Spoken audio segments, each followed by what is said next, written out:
please give me a moment to make sure everything's set on.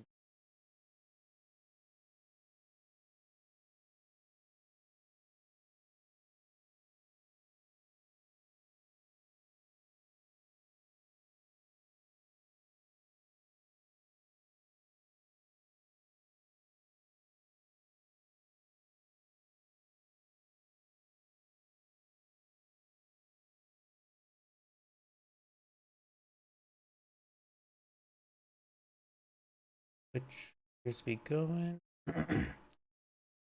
Rumble appears to be going. Let me double check my other computer.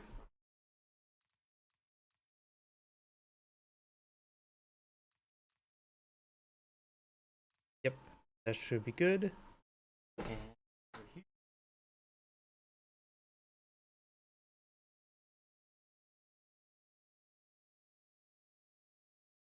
And looks like everything's good to go. Disable the preview to save some resources. See. Last online 8 hours ago. Let's see if we can get replace them here. Main menu seems a little bit slower than it usually does. All in sit in.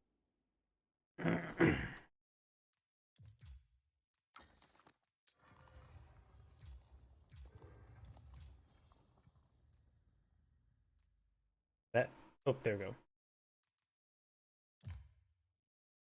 Don't want to go past what, the 11th?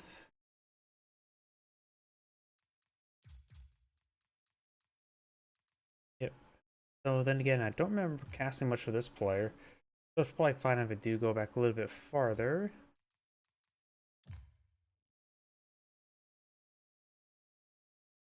This one do fine. Excuse me.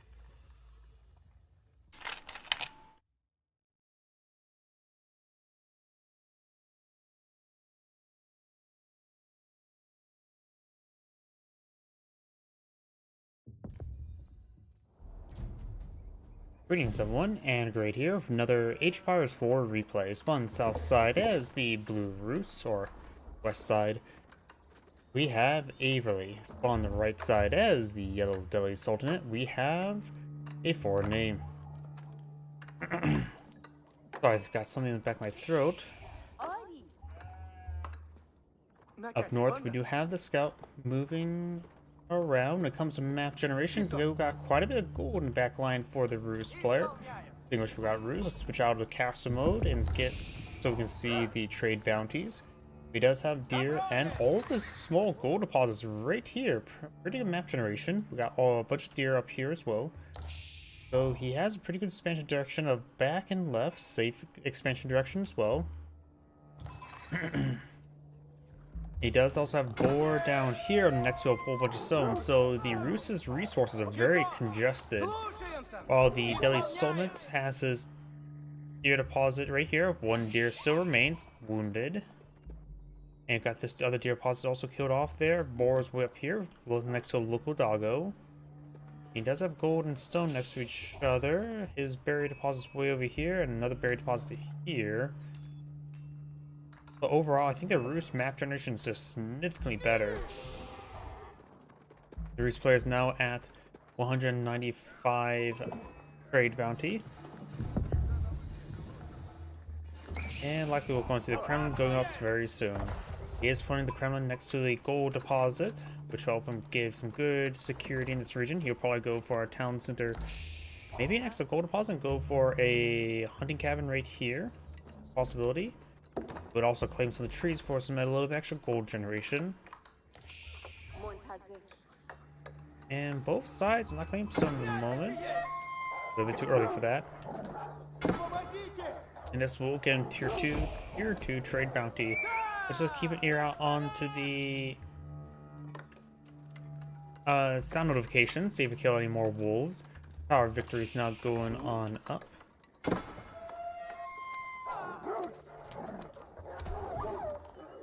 And we've got the wolf there now killed.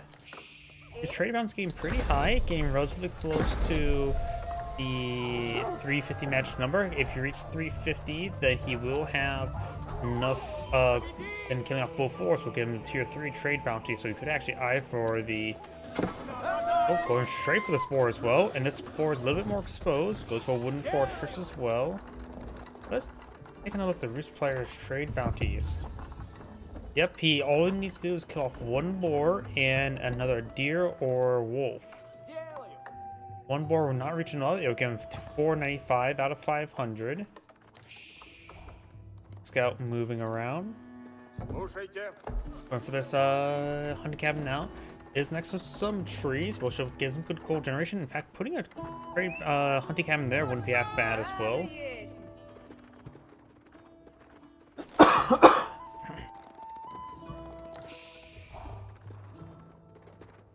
But yep, his trade bounty is doing quite well. Don't know if there's any more wolves on the map. Yellow's scout is being pursued. Oh, there is a wolf there. So if it is possible for him to get tier 3 trade bounty in this age. He is going for an early night. And we got some housing here. As was a hunting cabin to get some extra gold generation. Large amount of research coming out for the Deadly Sultan. He's going for some raiders. Raiders do have a little bit of bone sandwiches heavy, but nothing too significant, honestly. Over here, we do have the scout moving around. Over here, we have another scout just patrolling around. He has gone for Tower of Victory, which makes his infantry units, not cavalry, attack faster, which will be useful later on. Right now, just going for some Ghazi Raiders. We do have the early night here to protect these villagers. Not lining to be aggressive with the early night just yet. Ghazi Raiders now pushing his way forward. He knows about this region, or maybe just trying to save his scout. Over here, we do have this Ghazi Raider pushing forward. Knight making his charge. We'll get a good charge hit there. And now he should be easy to take that one out. This Ghazi Raider is falling back. Ghazi Raider is all falling back there, going for the hardened spear and research.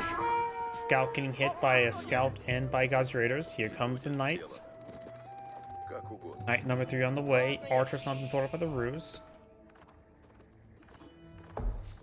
Does not have survival techniques research just yet. But he does get plus 10% food collection rate thanks to the tier 2 trade bounty.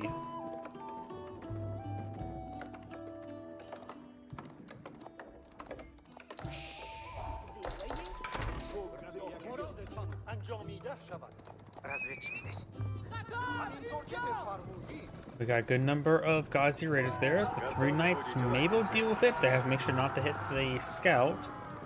The charge will likely expire before they connect. We got some spearmen out of them. The charge does connect there. Blue scout does get spotted there. Keeping the scout alive would be nice. But now it's just a good amount of Ghazi Raiders to pull in the field, and it has a good number of archers or spear in the field. That's why the Roost players are pulling out some archers to engage those spearmen. We got a good number of archers now pulled on out.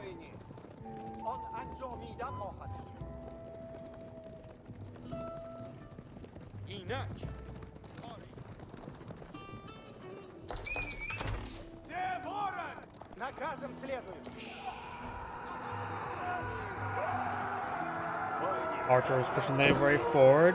We'll be able to get some good damage there. Scout down, not big surprise. And we've got professional scouts being researched, as well as some other research on the way. The Deadly Sultanate, of course. Research. At the mill here. Good collection rate on the berries. Of course, get a plus 30% faster collection rate on berries. It effectively make them collect fast as deer. Oh, he does have survival techniques, so deer's technically would be slightly faster. Each one of these berry bushes do provide 350, so there was what, 1, 2, 3, 4, 5, 6, 7. Deer usually comes in deposits 7 as well, so it makes these deposits of berries basically the same as deposits of deer.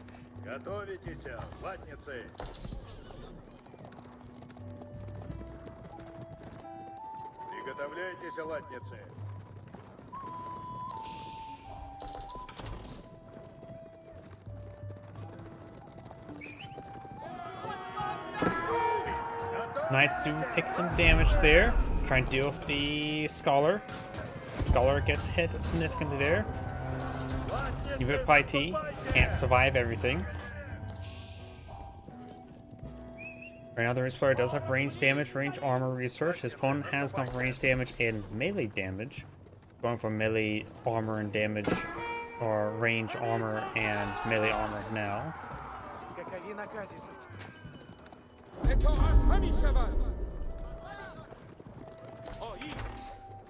Over here, we do have a good number of Roost archers now pulled on out. Second side does get decaptured. This one is being captured, and some of the guys are getting healed on up. That Scholar is quite wounded. Archers push too far forward. Guys will get some good bonus damage to them. Roost Knights may need to hold there. Some archers do get left behind, which actually does keep Yellow's army at bay. Stars up away. Guys getting some good damage. Knights charging in their way. Does get some spearman hits there onto the archers. Starting to hit some of the Roost Knights with those spearmen as well. Right now, Yellow is able to connect. It doesn't really matter what he hits. Guys of course do better against the archers, and spearmen do better against the knights, but you can't really find control of that in that sort of messy situation. Both sides lost quite a bit there. Yellow does come out slightly ahead in Blue's arm kill value. But Blue's now is going to micro, has some room to micro with his archers. He's a good damage there. His range armor has not been researched with these horsemen taking a little bit extra damage. And Yellow does go with his own archers as well.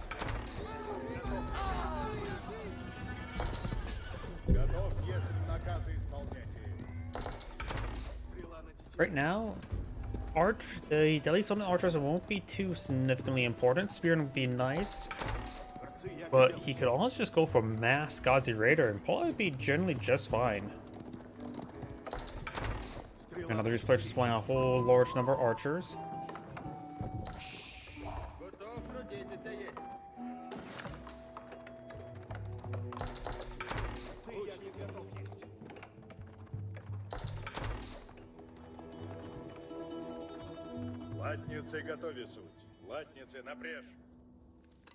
You now have the knights moving around.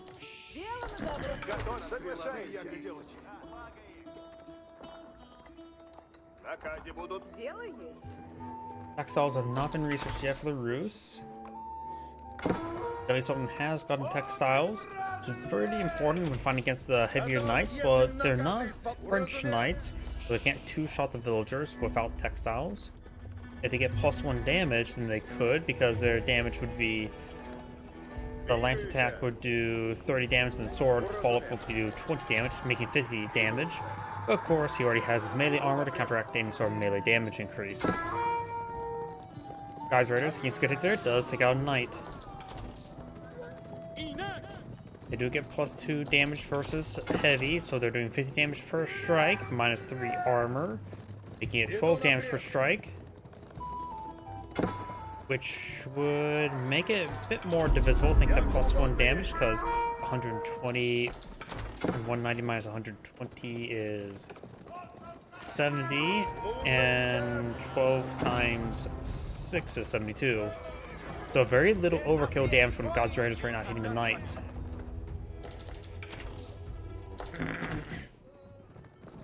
We got a good number of archers and spearmen here. Yellow's just pumping out a good number of units. He does have his archers and spearmen have higher quality thanks to the Tower of Victory.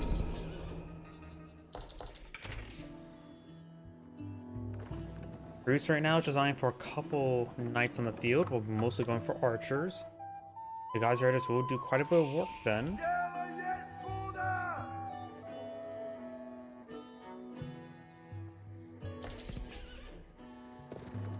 Delhi Sultan has now researched all the blacksmith research, including siege engineers. Scout decapturing this sacred site there. Got the scout decapturing this sacred site as well.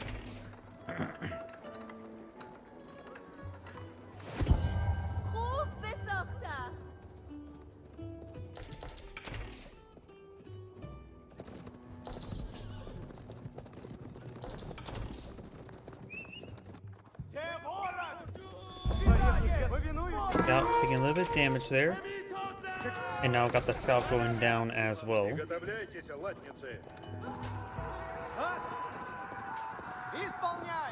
Royal Knights or regular Knights, early Knights engaging. Should be able to take out that Ghazi Raider no problem. Yes, they do.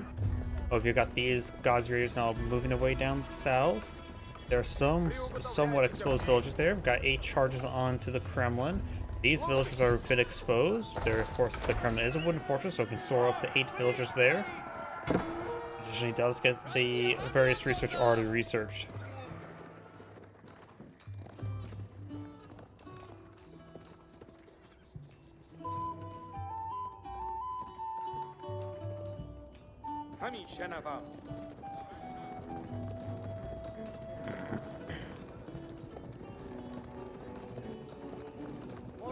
Knights could get a good engagement off. They're sort of pinned to the corner there. It does take some damage. Of course, Ghazi Raiders do move at horse speed, which means they're faster than Knights.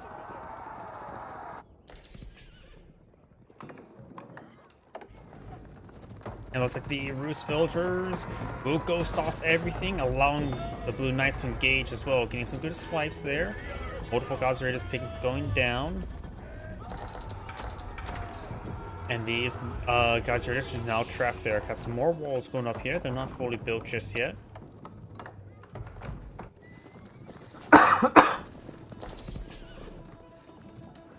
Now we do have the House of Learning going on up, which will give them access to some unique research. A couple of them are pretty good, a couple of them are somewhat okay, and one of them's like really not useful. But the House of Learning will, of course, most notably give him the what's called Kichi upgrade, giving his man-at-arms and lancers plus 3 damage. Villager are getting some hits there. And with that plus 3 damage, along with the Tower of Victory, his man-at-arms can be quite nice. Horseman going down there. 1 Rus villager goes down in total. Dell does have a slight village advantage. Though he doesn't have a secondary town center. I wonder if it counts as scholars up here. I'm not sure. The Rus player doesn't have secondary town center whatsoever. I just assume Rus players have secondary town centers. In this case, he doesn't. The blue is behind in villager production. They may have been falling a little bit behind. We do have now these Ghazi Raiders trying to kind of push the way over here as well. The Rus player needs some more food before it can age up. And it will take a bit of time for the Delhi Summit player to make use of the veteran research, because it will take a bit of time to research. Though the Rus player can push forward and put some pressure onto his opponent. He realizes his opponent has made a large investment. Can't go for some castle age units, the man-at-arms and the lancer. Another villager will go down there.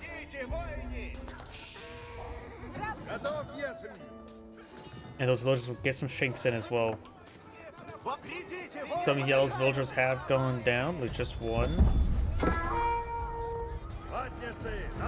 We got right now 61 Rus archers versus 38 of his opponent. Of course, those yellow Delhi Sultan archers are higher quality. Man-at-arms up straightforward, taking some damage. They have 5 range arms on up. These archers have 6 damage, so they'll do 1 damage each against those man-at-arms. Not great.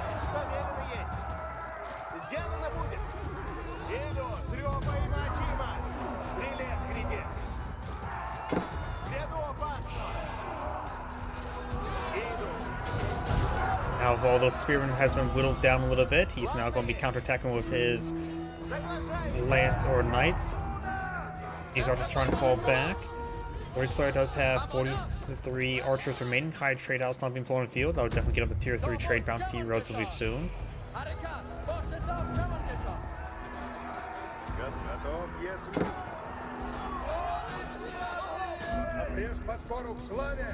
Knights now able to gauge. The archers taking some fire. Good gain damage coming out by the Rus player. Another Knight charges away forward.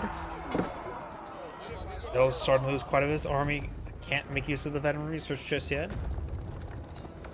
Got an archer's almost on the complete, which will give his archers plus 2 damage. Very, very important, especially versus the heavy armored of the Knights. They'll double the damage against them.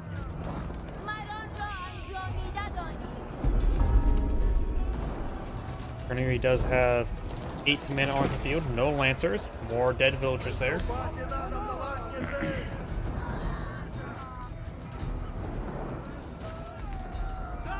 Nice, let's quickly torch down that outpost. Maganel gets a good hit there, and arms charging the way forward.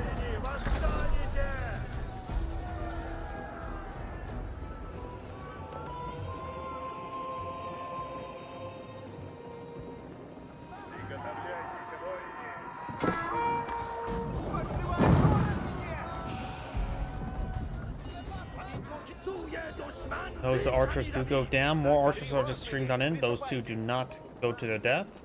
Yellow does have one crossbow in the field. Going for a handful of them more could be useful against these knights, though these knights are wounded. There's a veteran knight research. Got the veteran archer on the way, and +1 damage as well. No +1 armor. He actually doesn't have a lot of gold in his stores, but he does have plenty of gold, accessible gold there. 48 trees have been claimed.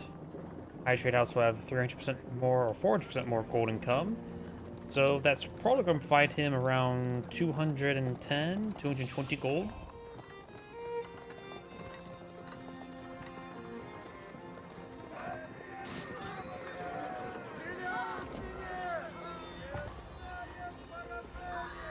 And those villagers do go down. Another round of farms being pulled out over here.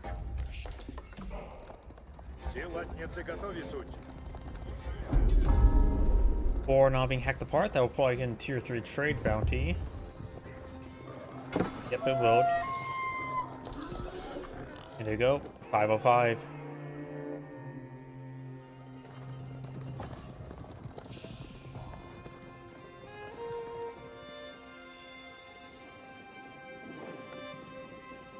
The Summoning player right now has plenty of gold. Needs much more food and also needs some wood. More palisade walls going up over here. One of these villages are a little bit exposed, so likely will go down. And this wall is only ghosted. That one villager will be left behind. He's starting to break through down those walls, trying to go for some more farms.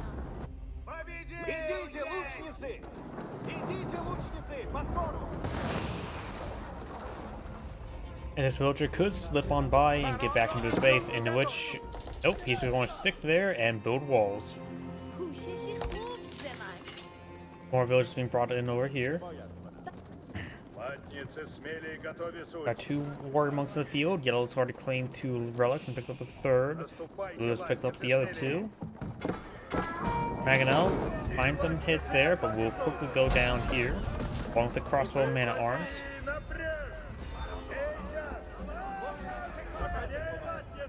Blue's knights are falling back now. Got a good number of archers and arms here. His archer's not going to be super great versus knights, so he doesn't have +1 range damage, so we're going to get a little bit extra damage there. They're up to 9. These armors up to 5.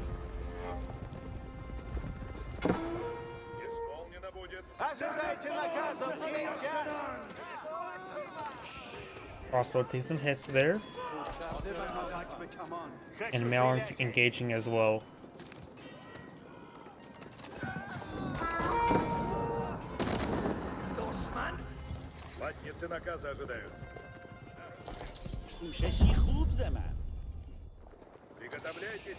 You now have Boyar's Fortitude now being deployed on out by Blue. Will give his warrior monks and his knights extra health.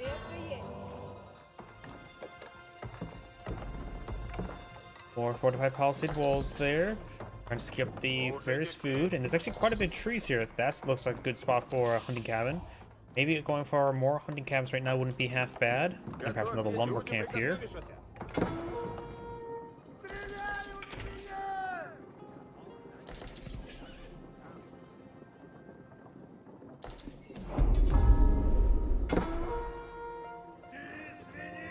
Blue's not pushing forward. These guys are all nearly at full health. And these villagers are taking some pretty sizable hits there, and there's not enough room for these villagers, so these villagers could be packed apart. Not realizing the fact that there was no room for those villagers there. Maybe they didn't have occlusion on, or occlusion, or however you pronounce that. We got these Warrior Monks healing up these units, very nice. Good number of Royal Knights here, not Royal Knights, Knights here, along with some archers. This force here does not, only has one spearman there, so the Knights should do quite well. There's still a good number of crossbows. If he's can get them focused down with the archers, that could be quite good. Knights charging way forward. You got now Saint's Blessings now activated. Gives guys +1 armor, +2 damage. Good hits there. And that Mangonel does go down, saving his archers a bit more pain. And Yellow backs the game now. The Sand Grade saying, thank you for watching, and on to the next replay.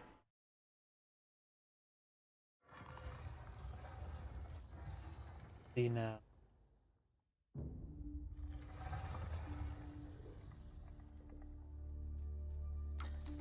If this one's hidden or not. Nope, not that one.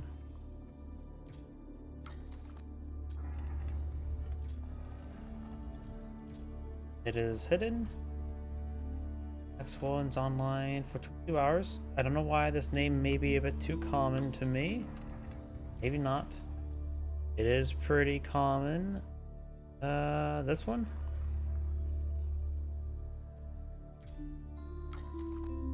Get a couple more shots. Profile icon's a good indication, as well as spikes on the icon. Maybe this one?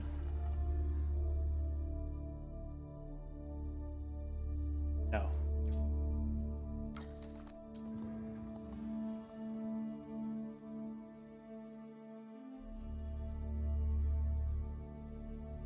I don't think it's the first one.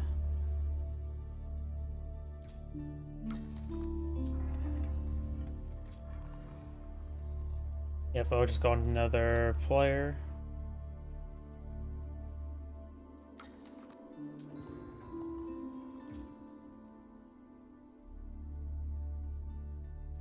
This one?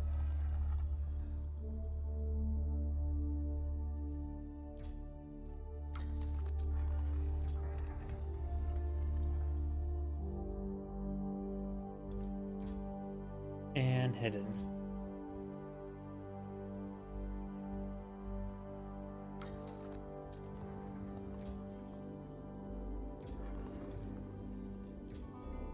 Hidden.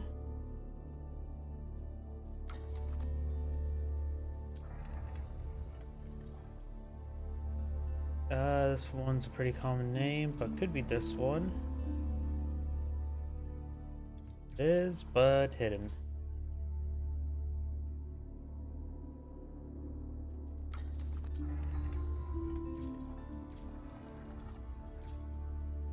Hidden.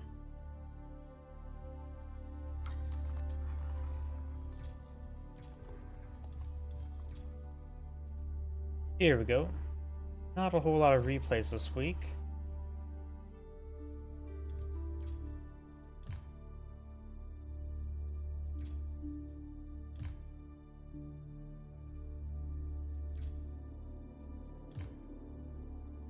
Yep, nothing on this week.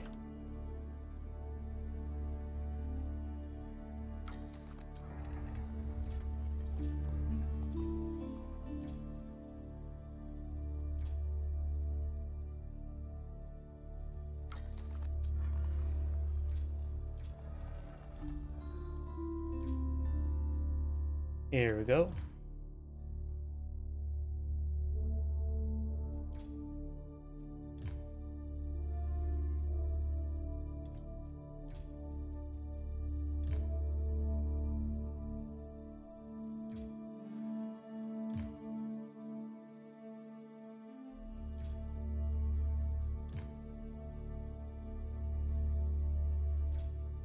Many are too short.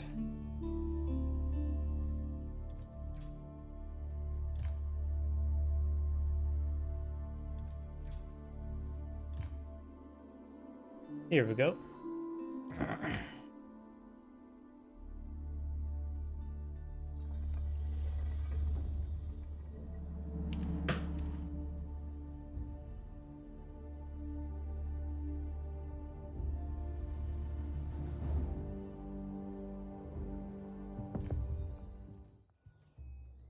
Greetings everyone, and Great here with another Age of Empires 4 replay. Spawn on the right side as the blue Ayuvids, we have Orc. On bottom left side as the Saiyan Chinese, we have Krakid here. Comes some map generation. Looks like Saiyan's deer spawned up the hill a little bit. That's not great for him. Boar and deer relatively close by up here, next to some sheep. Gold. Safe gold and stone back here. A little bit forward, stone and berry. So maybe the Vatican and the Sun, Bardic and the Sun go there.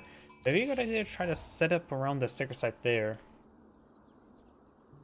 The way his opponents, a deer and boar, also spawn pretty close by over here. This one spawn a little up the hill, but a bit more safer off the side. Both a small gold deposit spawn behind him, stone deposit here. And a bit of stone next to each other here. House of Wisdom going on up. Let's keep this selected so we can see the age up possible. We have Imperial Fish on the field. Get some taxes out. Does get some gold as well. Got moving his way forward now. And he is going for the military wing reinforcements. This will of course give him some free Desert Raiders as well as the ability to build siege weapons with his cavalry. Finds a sheep there. Sign? Maybe having trouble finding sheep? Nope, there's a good number of sheep there. A very good number of sheep. Blue has less sheep, looks like. Yeah, still got a good number of sheep.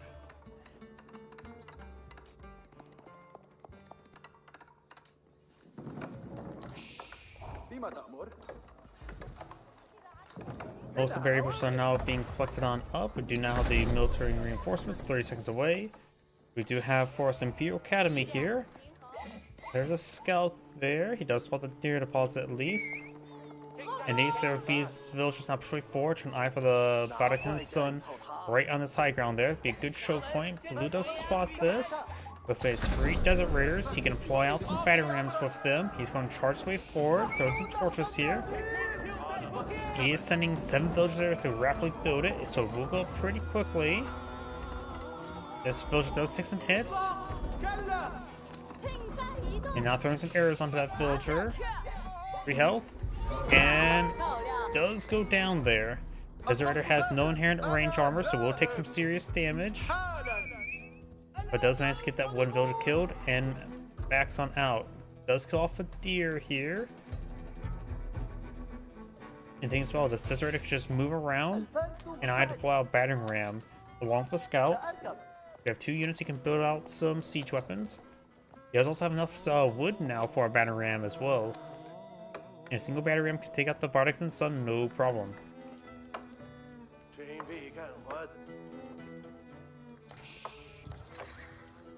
Yeah, the Vatican Sun will also put his opponent in the Song Dynasty, so he has faster villager production. Got a regular horseman now pulled on out as well. Time for this path to the berries.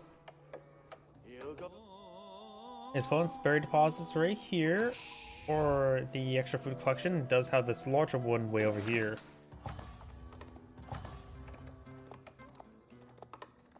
Survival techniques have been researched by Saiyan.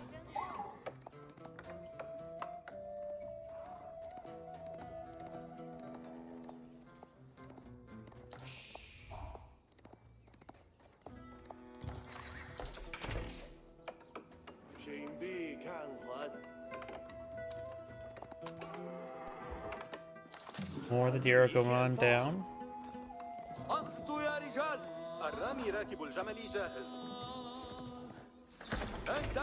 Golden Age Tier 1 now active. Giving him plus 50% collection rate for all resources. And we've got quite a bit of cavalry now on the field. Going for some archers as well. One does have 1 Zuchu in the field. Horsemen will take about 2 damage per bolt against them. Desert Raiders have no inherent range armor, so Zunchnus against them will work just fine. Archers, of course, have a bit more range, but of course have no range armor as well. Going for more Zunchnus would not be half bad.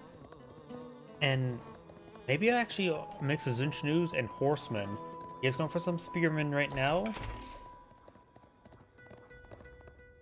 Horseman, of course, would be affected by the Camo and Ease debuff, but all he needs to do is keep the opponent Horseman away from his Zinchnoos. No range damage research. His opponent immediately going for range armor, which will go a long way against his Zinchnoos.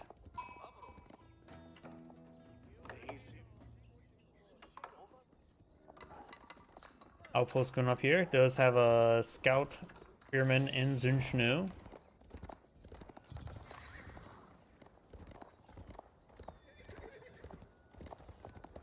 القوس جاهز كما تشاء.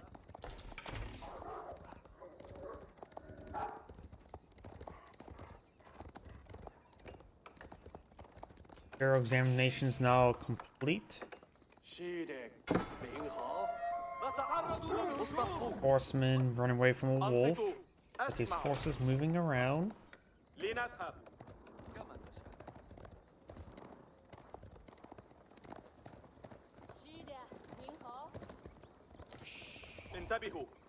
Horsemen, Desert Raiders there, regrouping. More camels, going for another archer range here.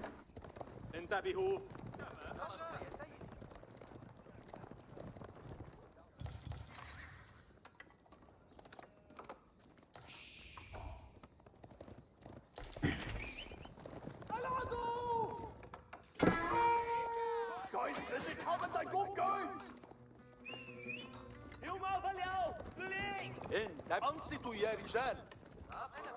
Comical clock tower now going on up. Those going for a faster castle. Maybe getting out some lancers wouldn't be half bad right now. Or Palace Guard can be reasonable, though they do have less range armor, but they do offer a bit more mobility. Wolf getting some bites there.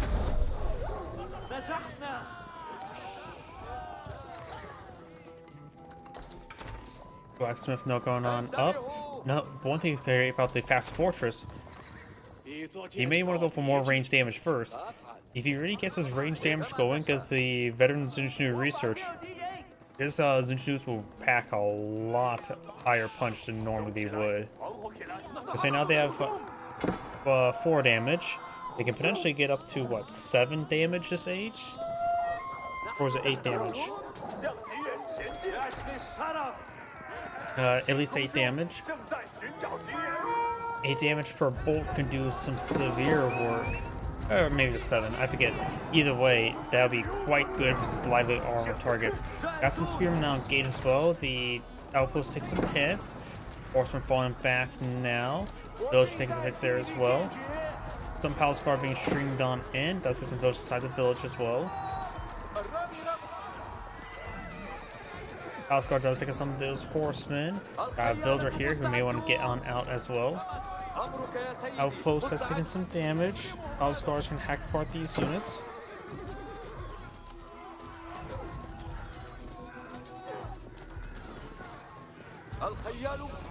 Horseman's starting to go one down there.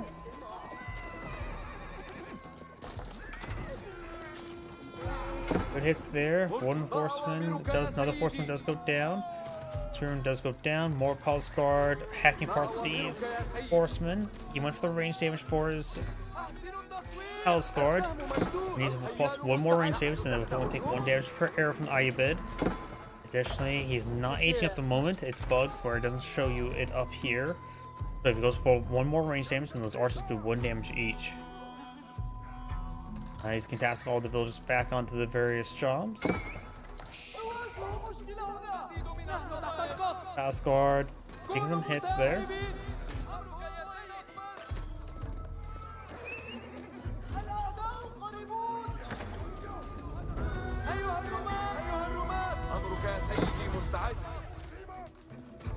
Palace Guard falling on back.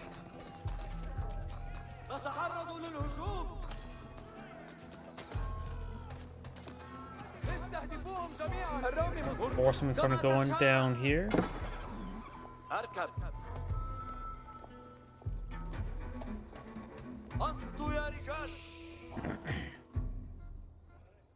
Got melee damage now being researched by the Chinese player. That's a little bit uncommon. But maybe there's some math that would be useful for the Palace Guard. They will go up to 13 damage, which رامي السهام يتحرك. 5, 13, الرامي يتحرك. أنا ذاهب. 5. So it still take about 6 hits to take out an archer, if my math is incorrect.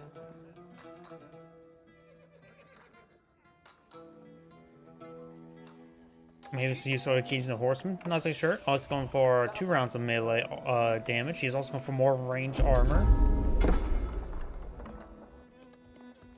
انتبهوا.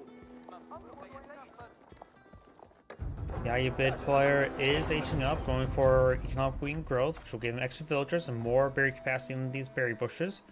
But I wonder if it gets actually reapplied if the mill's already down.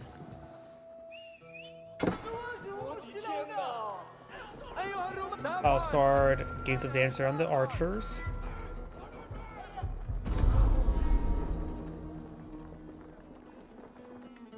Second side has been captured. Got these villagers now out of food to hunt. And Palace Guard's going to repart those archers, no problem. Right now the Chinese player is just going for mass Palace Guards, so his opponent going for camel lancers or for crossbows wouldn't be half bad. But he ages up.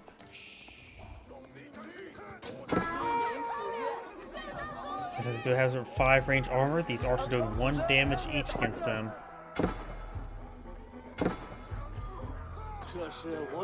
But it's there by those Palace Guard.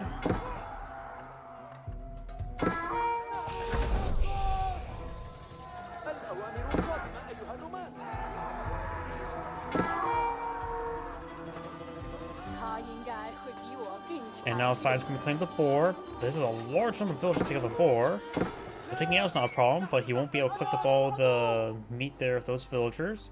He needs to take half those villagers and head up north to the deer. Now I do see some camel lances not being queued on out, as well as some crossbows. جهزوا أنفسكم أن يتحركوا في عجالة أيها الرومان. أمرك يا سيدي. أحد يسلم. الطاعة من الفضل. بالقرب من هنا.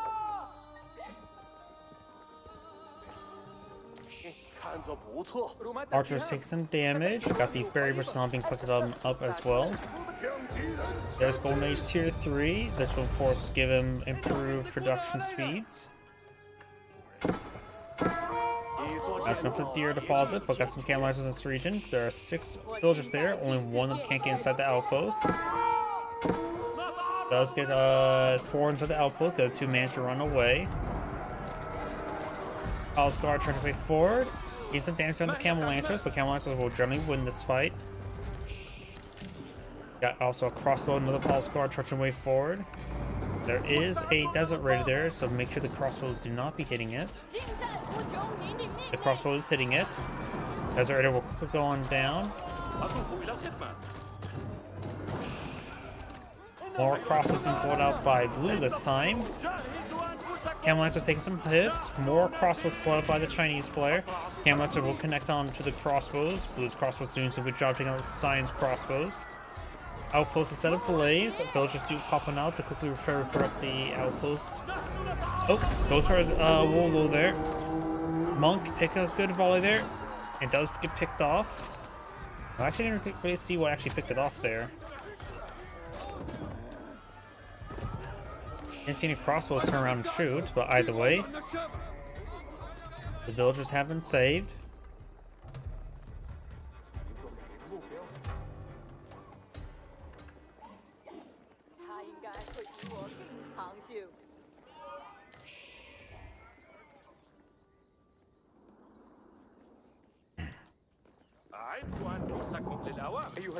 Blue's now trying to pull out a Mangonel.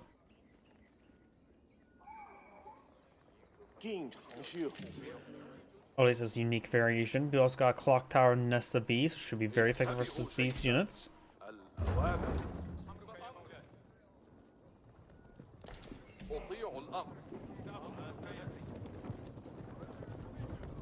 Monk trying to go for that relic there once again, but will not be able to obtain it. Does spot the Mangonel there. He does abandon the outpost and not put any villagers on the inside of it, which is probably good. Veteran Spearman research on the way for the Chinese player. One's going for a good number of crossbows.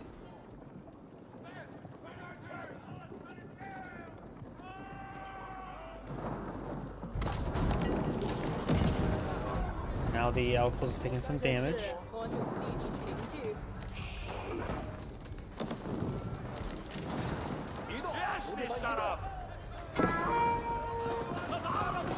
Camel Lancers do take a small amount of damage there.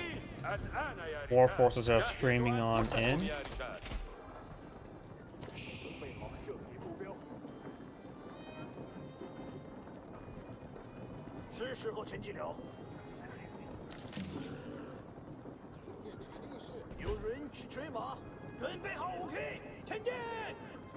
These forces are trying to push their way forward. We do now the Mangonel. Finds another round there. Gets a good volley. Spearman and Palace Guard charging way forward. Great spear race there onto the Camel Lancers. SBs get a good volley onto the crossbows. Science crossbows still firing away. Gets good damage on the Camel Lancers. Camel Lancers do have less health than regular Lancers. Mangonel does go down. Did counter barrage the Mangonel or the Nest of Bees a little bit. And looks like Blue's not falling back. Did lose all of his Camel Lancers. Great engagement there by Cyan. He did lose almost all of his front line, but that is perfect line. The Camel Lancers are very high value.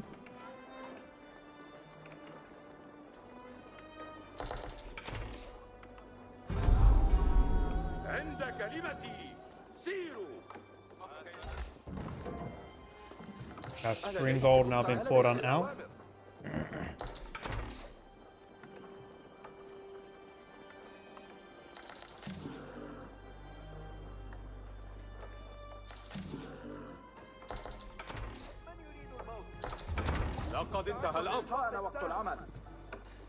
Spring Gold is now deployed on out to counter barrage the Clock Tower SBs. It's going to need more than just one. Clock Tower SBs do have extra health. They have 210 health and 30 range armor. Spring Golds do, was it 80 or 90 damage? 90 damage, I think it was. Yep, you can see 90 damage. So they'll do 6 damage per bolt against the Clock Tower SBs, so it'll take 4 shots to take out Clock Tower SBs. So 2 will be a good number.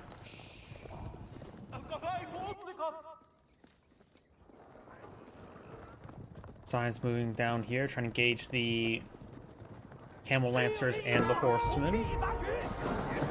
Takes out that Desert Raider, no problem. Science now making his way up there. He does ban the villagers out of this region, migrating towards berries and to pet the dog. Nope, I'm for a keep here to collect up the deer. Or no, that's cyan. Ugh, wrong blue color.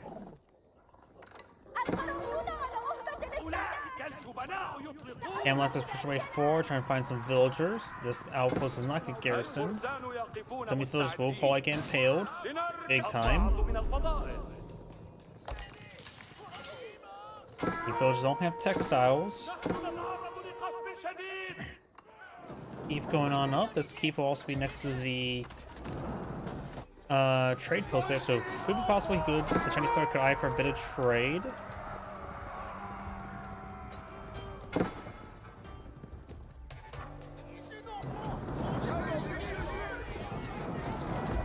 So we're charging way forward, get some damage there onto the horsemen.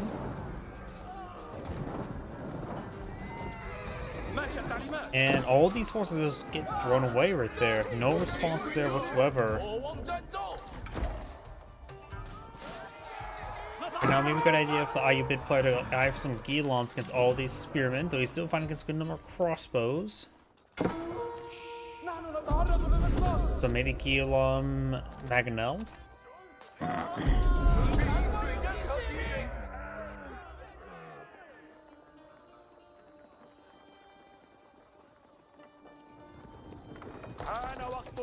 Has some Desert Raiders there, as well as some Camel Lancers. Maybe a good idea to switch the Desert Raiders to ranged attack mode. Got a good number of crossbows here, as well as the Bardic in the Sun. Now we got 5 Mangonels or Springalds here to really take out those Nesta Bees. حان وقت السير.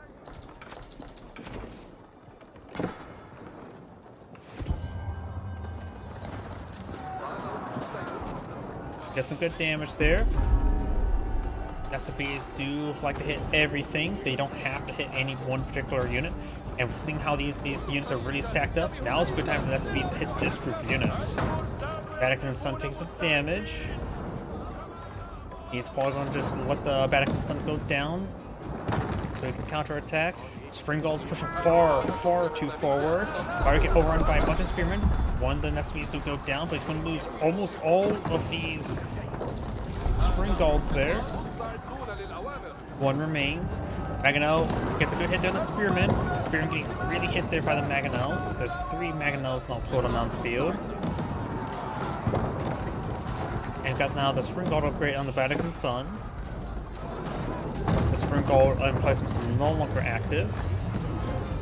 Spear Official there does go down as well. Crossbows may get overrun by the Camel Lancer. Spearman charging way forward. SB does fire away. Got a Clock Tower Springald now pulling out. SB is getting some good damage there onto the Camel Lancers and Desert Raiders.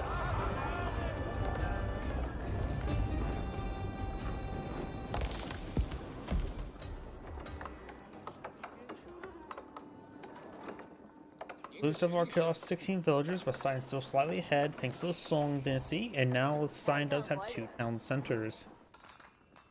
Blues rapidly seizing gold on the map. There's actually not much gold up north, plenty of gold down south. And a small round of Palisade Walls there, so it looks like Cyan's going to just try to keep that gold secure.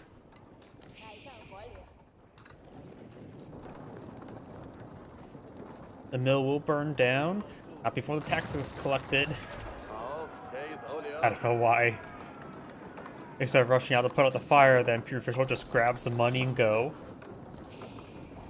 I don't know why I find that humorous. Oh, got a big round of Palace Guard to pull on the field. His opponent has gone to some crossbows. But right now the Chinese player doesn't really have a whole lot of heavy. Just only 14 Palace Guard, which is a good number, going for a large round of Lancers.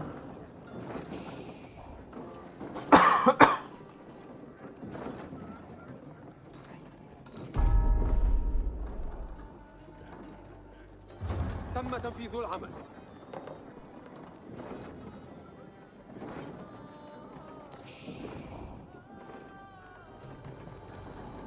أيها الجنود، نحن ذاهبون. We do now have the military academies being researched by the Chinese player.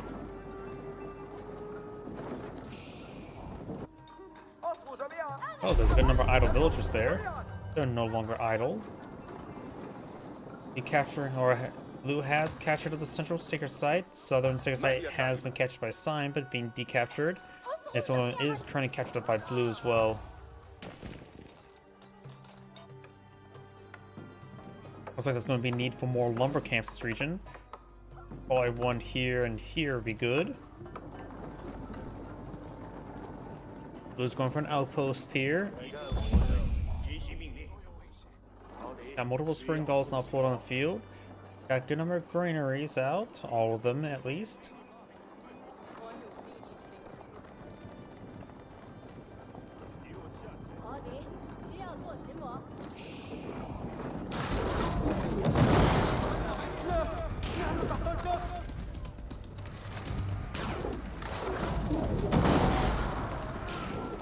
Palisade walls have been set ablaze. This gold deposit doesn't have a whole lot left, so it doesn't have to be re-secured. Up north, Cyan's monk is trying to capture the sacred site. Some of these villagers can go up and shank him. He does spot all of this here, which could allow his lancers. Oh, I thought he had more lancers. He has horsemen now heading up north. He has 14 on the field and 14 on the build queue and horsemen.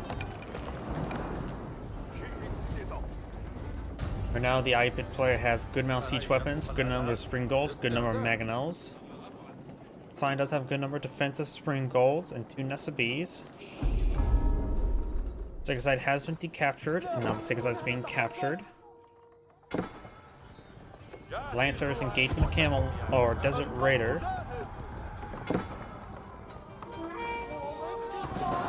SPs who get some damage there. Horseman managed to get a hit there on the spring balls and overran these various siege weapons. Spear now heading up here. They will engage. It's a massive loss by Blue. He's completely surrounded, lost all of his siege weapons, and with that, Blue backs out of the game. Boy, that was a good engagement there by Cyan.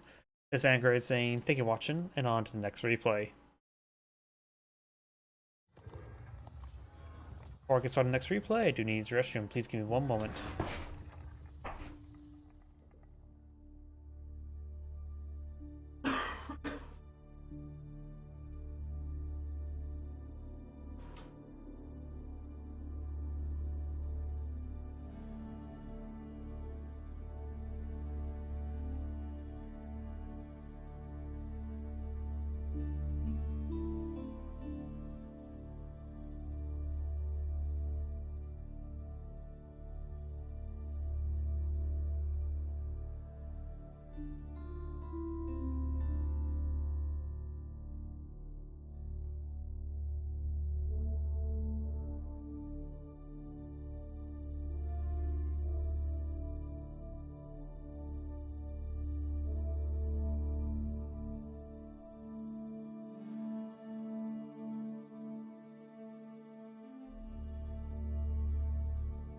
My apologies.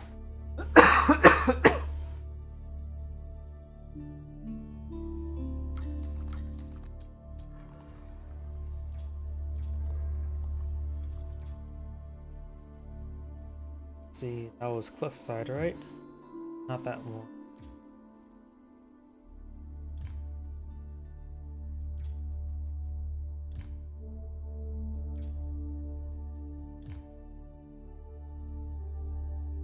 Short.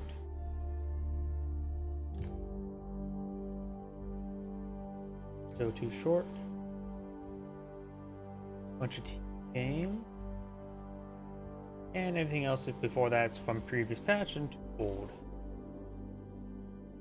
Button.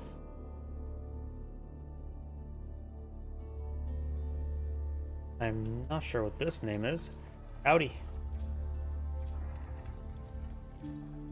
And sit-in.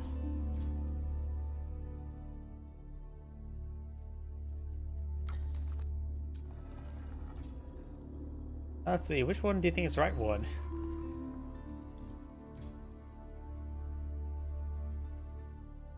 And here we go. Yep, perfect. Got a couple games from this patch.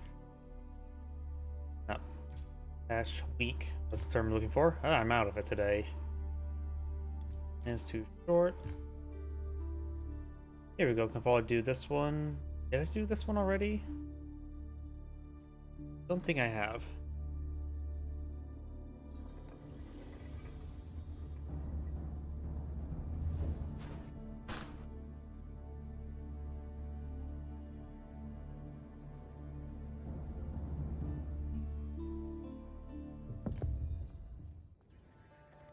Greetings everyone, Angrade here with another Age of Empires 4 replay. So on top left side is the blue Holy Roman Empire with Fei Chan.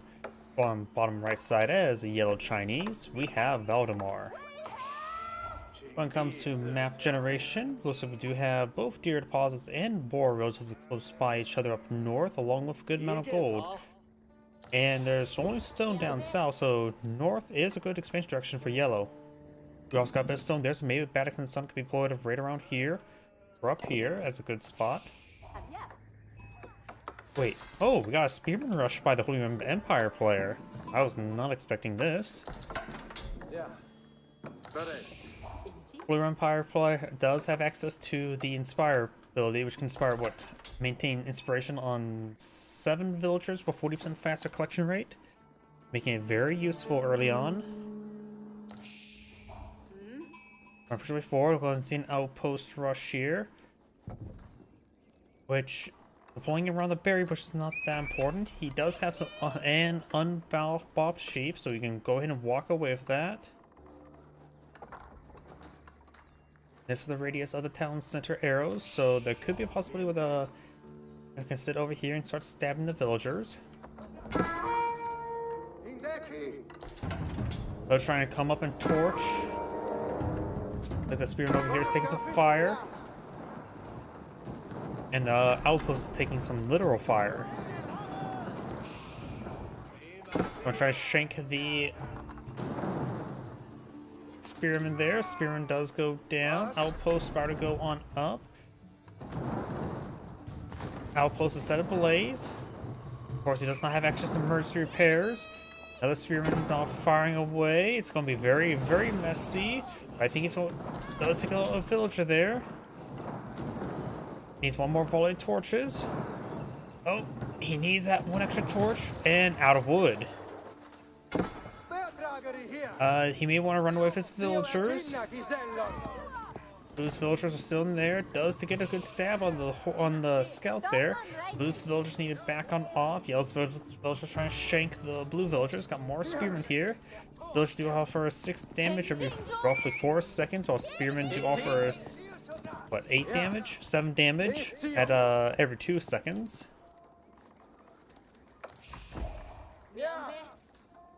Chinese player is actually been doing a good job of spending food on villagers. May want to stop gold, an eye for the collect those sheep. Yes, of course, the Imperial official here to supervise the work. And now, yeah, he does pull off the village off the gold mine there and help him collect the food. We do have no gold collected up right now by the Holy Empire player. You may want to take 7 of these villagers and start collecting gold quickly with the prelate to inspire them. He's going for more wood. I for any more spearmen. Yep, he is definitely not really managed his economy all too well. He needed that. Oh, that's what. He needed the wood in order to get a mining camp. He didn't collect up enough wood. He spent all the wood on repairs. And now he's going to be very far behind. He does get a number of villagers here. They're going to be inspired, so they can quick collect up 200 gold, no problem. And likely will go for the Aachen Chapel. I'd say good spot the Aachen Chapel. I don't think he can. You know, probably put it right there and skim the gold. Perhaps skim a little bit of wood and get the berries, but at least get the golden wood and berries there. I don't know if any other good spot.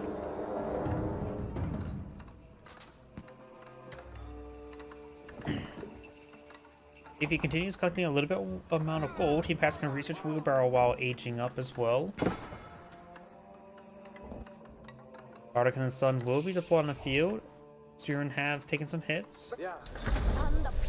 And one will get sniped. The other one could go down as well. Because he's just out of range. The foliage sort of obscures it. That Spearman will be sniped. Aachen Chapel now been deployed on the field. He is going to deploy it where I expected he would deploy it out. Let's see, what's the... Oh, I don't see the radius until it's actually fully built on the field.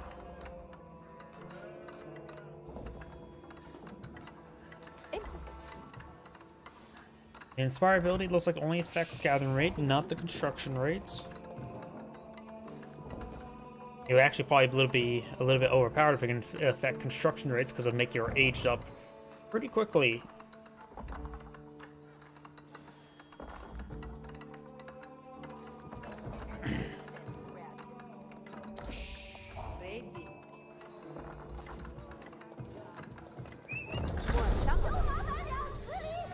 Aachen Chapel's not pulling the field, needs to get inside the Aachen Chapel. And still, oh, there's the radius. That's the problem, it had to be inside for that radius to show up. Oh, not all these villagers are getting affected by it. Like, for example, actually no. Looks like it is affecting these villagers.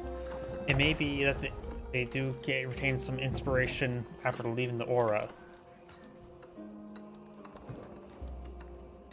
Either way, he won't be able to get a whole lot of extra faster wood collection rate. But he will at least collect the berries quite well.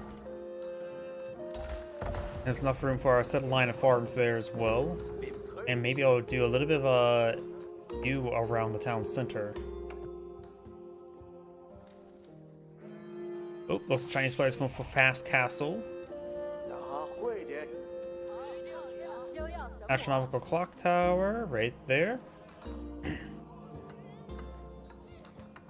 He doesn't really need a power builder with a good number of villagers because he simply doesn't have the resources left over to actually utilize the fast fortress. Going for some wood here. He's probably going for some palace guard or lancers. Both are a good possibility. Let's go fast forward a little bit because it's just in the eco phase. Blue Empire players going for a fortress as well, going for the Regnitz Cathedral very likely. I doubt it's going for Bolgraf Palace. Yep, there's Regnitz Cathedral. Regnitz? I have to pronounce that.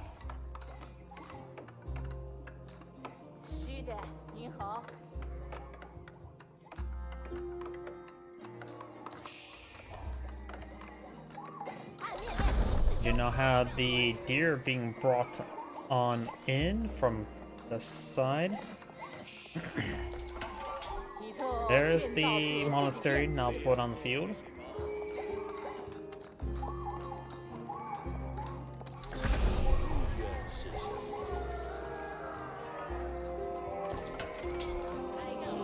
He does kill off some deer. So let's just plan to put a mill here. One of the deers is making the way back home. Oh, and Blue managed to chase some deer into his own town center as well. Not sure how many. There's still some deer up here. One relic picked up by Blue, one relic picked up by Yellow, so now it's a relic war.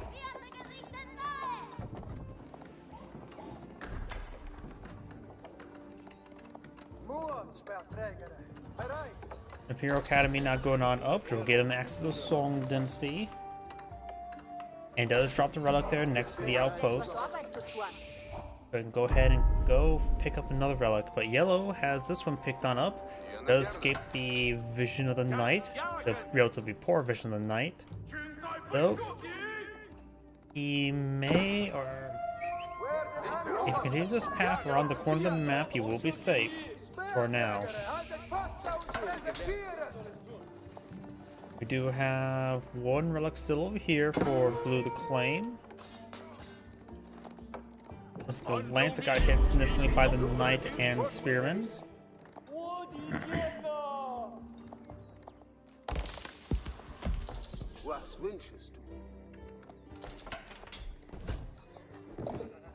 Last of the sheep are now being bought. I'll be collecting some deer. Another relic has been claimed by Yellow. And Yellow has picked up a third relic. That's this one here. Blue's only claimed one. I believe the last one for him over there. In which Blue may not have that one scouted out. He has not seen that relic yet, so Blue may be working with one relic for the Regnitz Cathedral. So essentially Yellow has more passive gold income from relics than Blue. Which is not great for Blue because Holy Roman Empire tends to rely on those relics a little bit more for Regnitz Cathedral. But he has all now 3 sacred sites captured on up.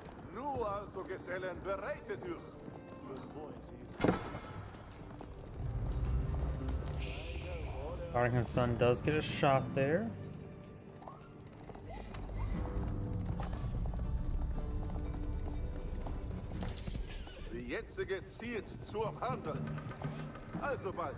Got 3 Lancers here versus these 3 Knights. The Knights are, or no, there's 4 Knights there. Some of the Knights are a little bit wounded, but Blue should be able to win out in that.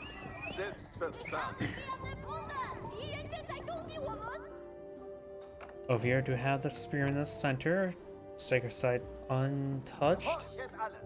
And now looks like Blue's going to claim up Boar. Local doggo demands head pats. This wolf does get some bites as well. He wants the stick in his hand. Throw the stick. And the product, of course, can heal these villagers. It does lose a villager a little bit foolishly. He doesn't have textiles. Made the fight a little bit harder. Wolf does go down as well. But now the product can make sure all these villagers are inspired. You collect that boar. You honor this guy, that's why they're inspired. Got 4 lances here versus 5 knights.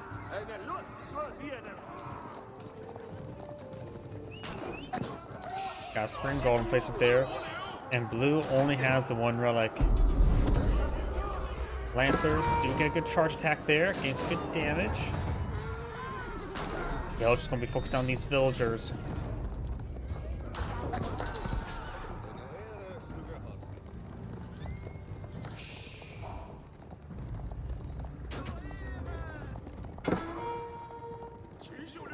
And down here, we do have the Lancer picking off more villagers. Does not get inside that outpost. And it's going to be bopping the Prelate as well. And good losses there by blue. A good number of spearmen there.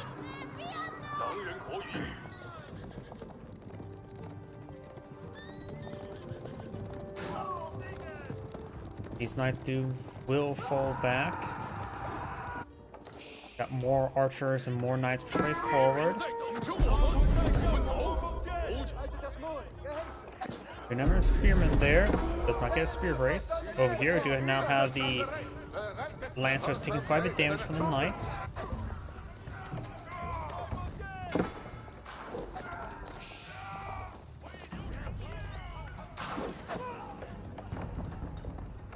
Spring Golden Placement gains some damage there. This one does have the relic inside, also being fortified.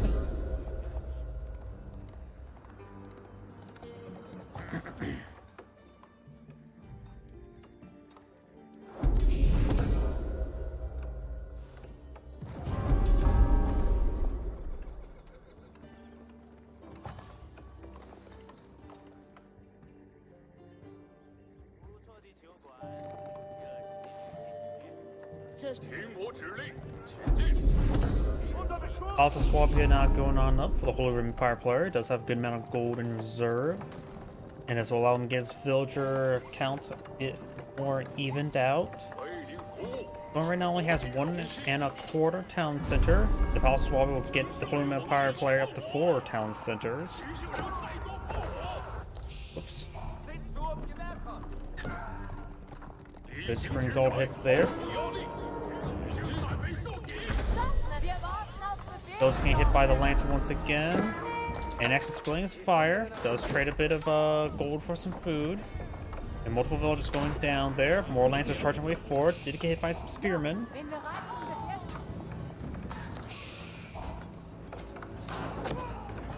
Takes out those villagers. And now Yellow's going to push forward some battering rams. And those one has aged up. And the Imperial Age does offer some good technology, but the problem is that technology is quite expensive. So it'll be a bit of time for Blue's able to utilize it. He's going for elite man-at-arms research now, which will be very useful. Has no blacksmith research bar and 1 range armor. So his man-at-arms have 6 range armor versus the 9 damage of the veteran archers, which is good, but not perfect at the moment.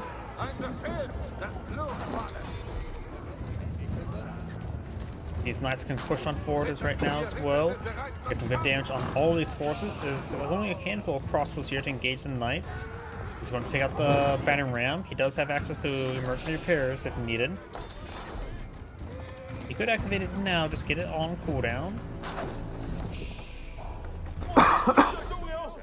We got some elite man-arms here.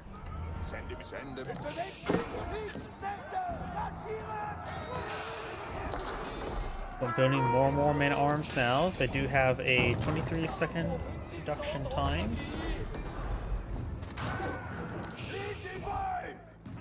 More batteries not being pulled by Yellow. He's going to try to close the game. He has almost enough gold to age up, not enough food to age up by far. And I can see the Great Gatehouse being very useful in the center of the map. In fact, he could probably use a Great Gatehouse as a gatehouse.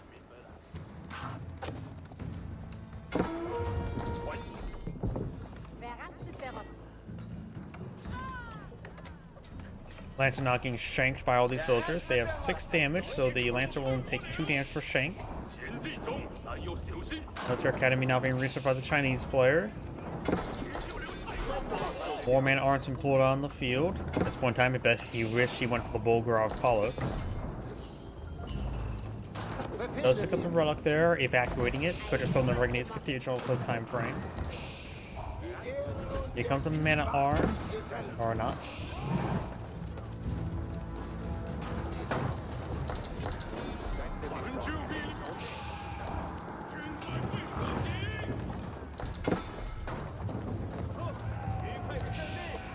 Oh, we just got 2 into weapons research as well, getting some extra damage onto them. Go for blunt weapons as well to engage the lances a little bit better. That's not really necessary, honestly. The lances here in small numbers. More of the man-at-arms are here. Looks like these man-at-arms are going straight to his opponent's town centers. He does have a marching drill.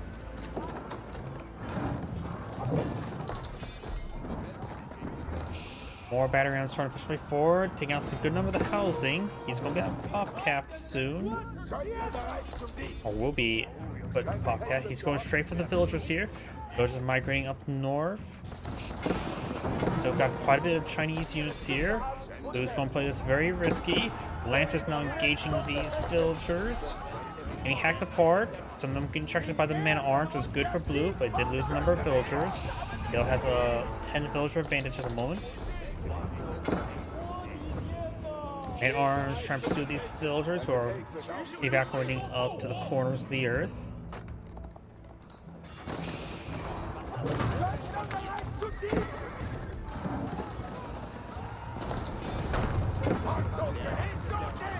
More battery rams gonna go down there. Got these forces moving down. Engage them man-at-arms.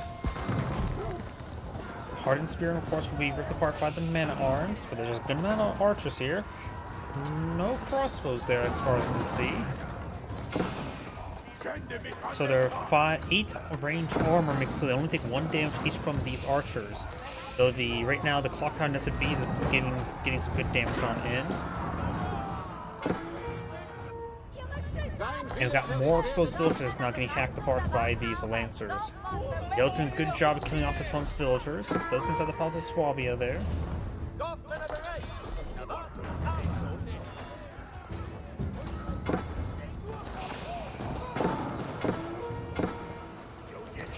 Over here we do have men-at-arms getting crushed by the crossbows.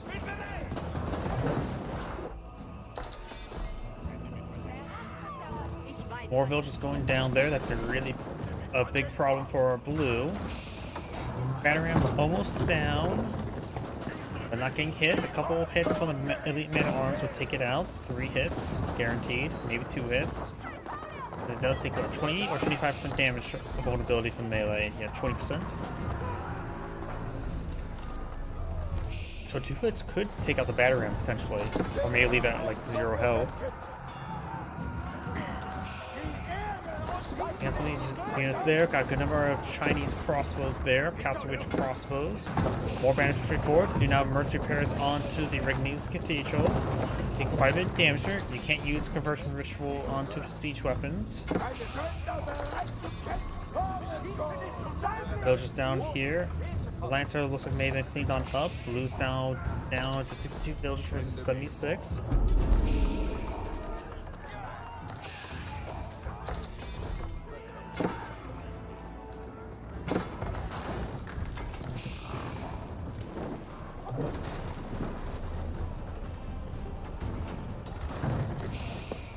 Aachen Chapel is now being surrounded by some farms out of gold.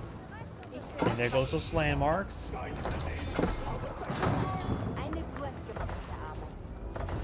Archer's now engaging. He now is going to lose his farming, his food income. He doesn't have a whole lot of deer remaining here. And Arms now engaging the crossbow reinforcements, getting some good hits onto them. And Arms charging way forward. There's a handful of crossbows in this region. At least 2. I think I see 4. And there's another 2 back there, so 6 crossbows in this region. Those are getting hit by these various forces.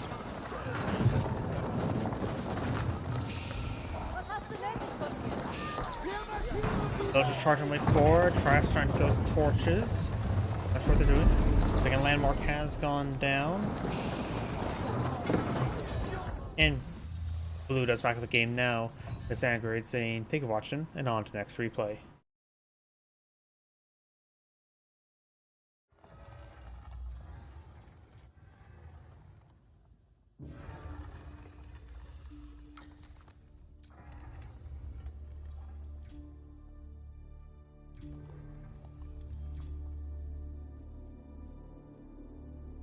That was this one, right? Yes, it was. Let's see, 11. That's Monday, so these are from this week. Could do this one here.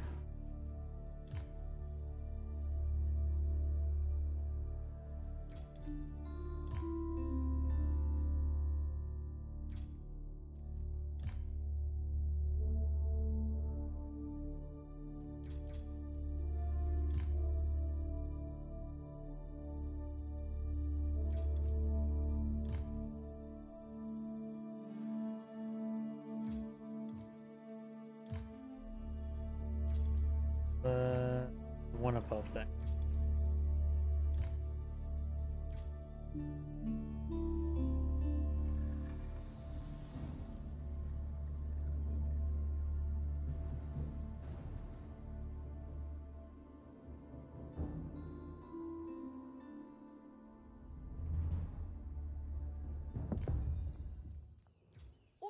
Greetings everyone, and Grade here for another Age of Empires 4 replay. Spawn top left side as the yellow Byzantines, we have Bilg. Spawn on top bottom right side as the pink Mongols, we have Valdemar. They're going for some wood, so he may be eyeing for a Spearman rush. Oh, look at this. Yellow's gold spawned actually very far away. That is slightly farther. Usually the mining camp can be covered mostly by the radius of the town center arrows. In this case, it will hardly be covered whatsoever. So this could be a pretty good spear and rush for the Mongols. Additionally, the secondary gold deposit the Byzantines could always go to is right next to the first. Which means one outpost can zone out both of these gold deposits.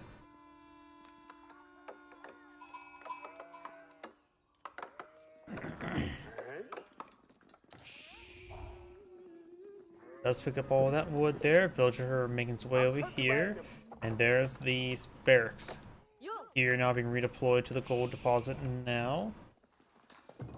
We have 3 villagers on this gold immediately.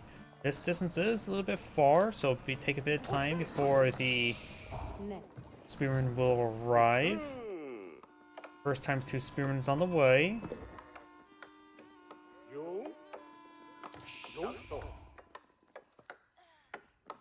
And now I can get out another spearman, but he may be saving up for another times 2.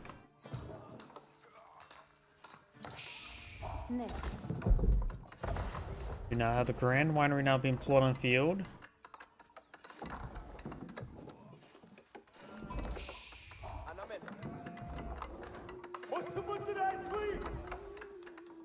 Spearman connecting. There's the villager there. They receive some bites from the wolf. Does drop the, and does delete the mining camp there before any raid bounties gets exchanged. When it comes to mercenaries map, we could see the mercenary Magudai, as well as desert raiders, or some mercenary Zinchnoos, and some tower elephants. Or no, those are war elephants. That's the melee one.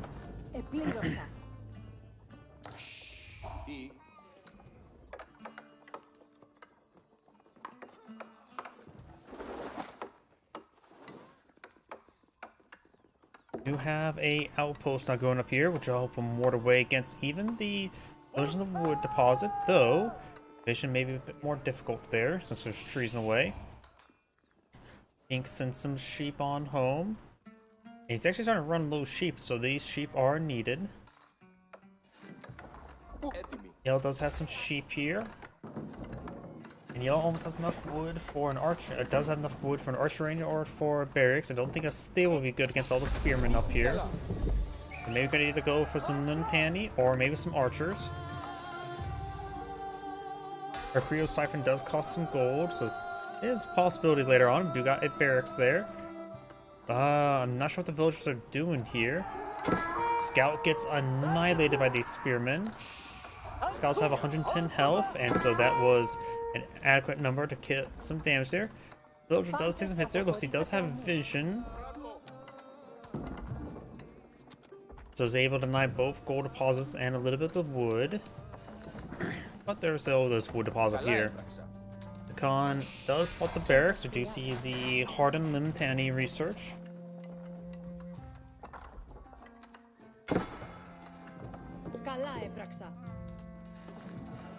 Fighting in some berry bush as well. You can go for a mercenary camp.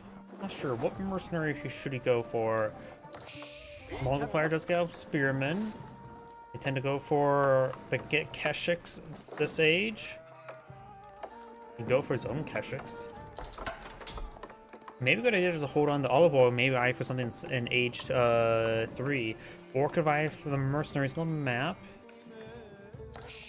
Desert Raiders may not be half bad in this situation.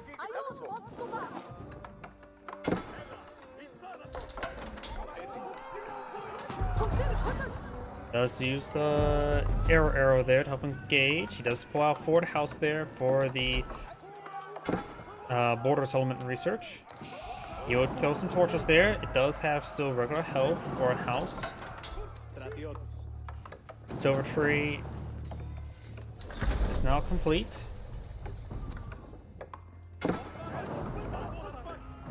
The Khan does aggravate the wolf there, so the Khan will be bitten a couple times. Lumitani does have more health than regular spearmen. Hardened spearmen have usually 90 health. They're just regular spearmen here, so they have 80 health.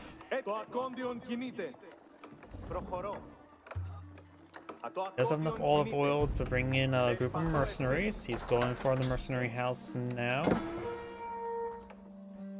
Maybe a good idea to go for the Western mercenaries, get out longbowmen. Longbowmen pretty reliable in most situations. And he is going for the Western mercenaries to get out the longbowmen. There's a hardened spearman research. Hardened spearmen do have 8 damage, 1.88 attack speed. While Lumitani does so have the same damage and attack speed, just offer a little more health. They are slightly more expensive, costing 800 or 80 N as opposed to just 80 resources total. It costs more on the food than the wood, which can make it a bit more easier in late game production since you just go for mass olive groves.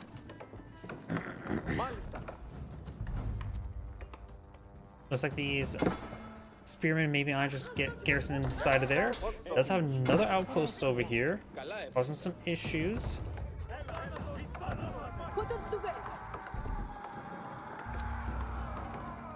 Khan only has 3 damage arrow right now, not a whole lot.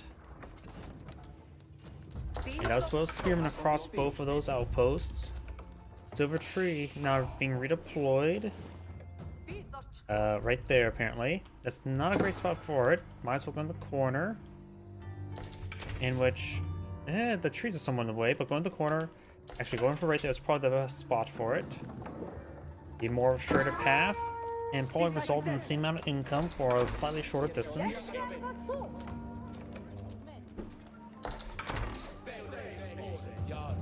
Going back up, pair of the spearmen there. We've got a good number of longbow upload on the field.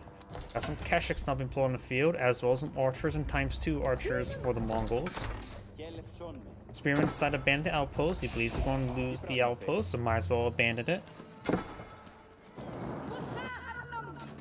Keshiks now push way forward, got their courier total defense, giving him access to 8 damage spears, allowing a little bit more capability to punch through the Keshik armor. This Keshik could take time to torches onto these palisade walls, get some healing.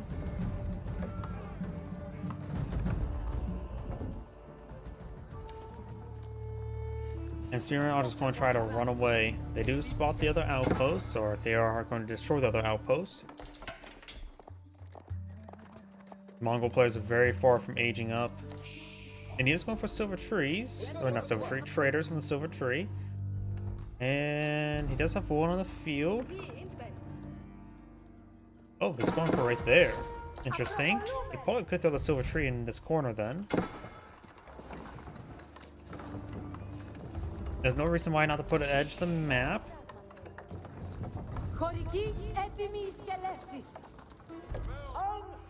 Now looks like Pink's going to claim the boar there. Does not have exiles just yet. Boar has been killed on off, and maybe a good idea to go for, of course, a gear as well as an outpost. Maybe 2. He has enough food for a gear, not enough for an outpost or 2. Also, keeping these spearmen in this region wouldn't be half bad. Help just protect the trade and the villagers. Or just putting them in this army, that doesn't hurt as well.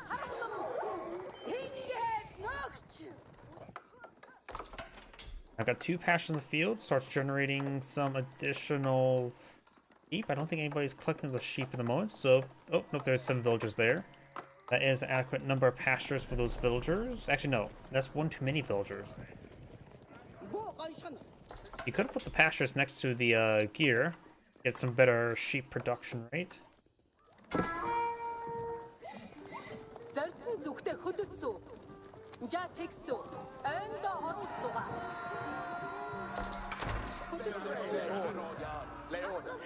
us go.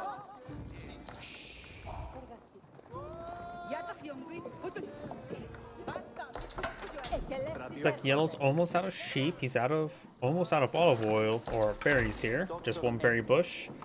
Byzantium's players low on food and wood, so can't deploy a good number of olive groves. You could eye for the deer up here, but there is a Mongol army, or not, that's his own army, not a Mongol army. Keshiks may be intercepted by that army. Take some hits there. May want to use a speed arrow. Does use a speed arrow there.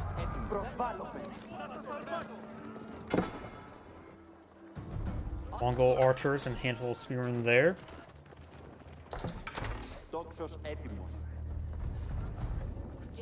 And we got some more aqueducts there. And another cistern.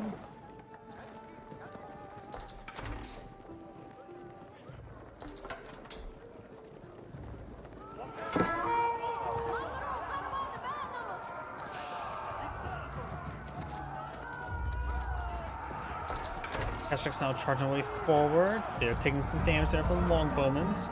Don't have any additional range armor. That's being researched now. His opponent has gone for range armor, but not for range damage. That's on the way now. But longbowmen do punch pretty hard, so these Keshiks are taking a bit of damage.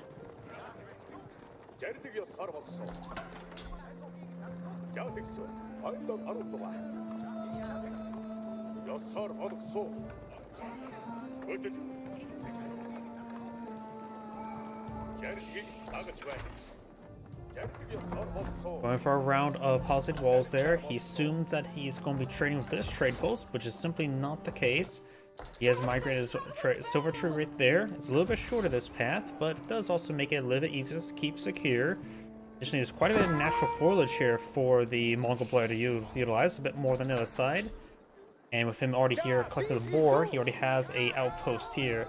Going for a secondary outpost, since there's 8 villagers here. Try to keep these villagers safe. Did he just use a speed arrow? Yep, speed arrow there. Splitting up his Keshiks. Gonna leave his ground army there. Let the Keshiks push on forward and harass his opponent.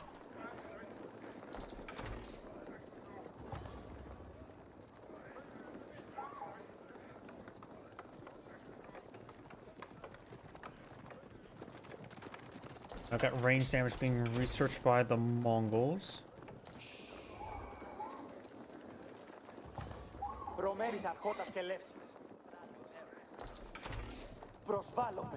Keshiks moving around.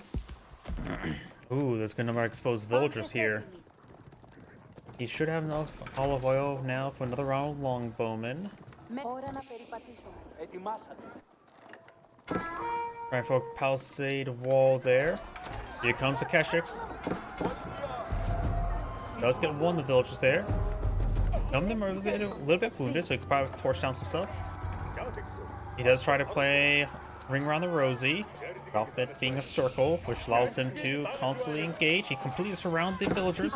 Does use a critical defense, which will give some extra armor.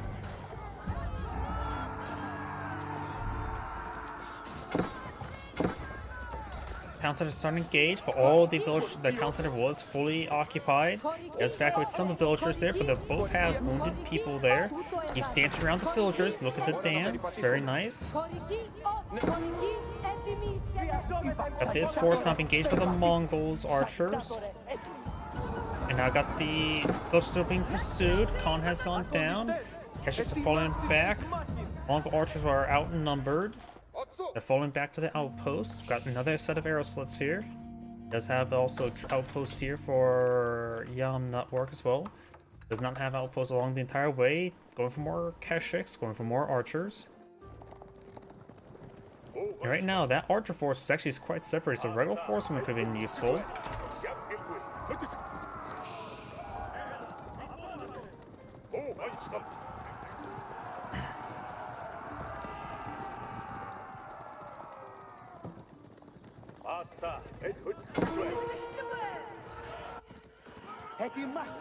But these archers and Keshiks taking some bit of damage.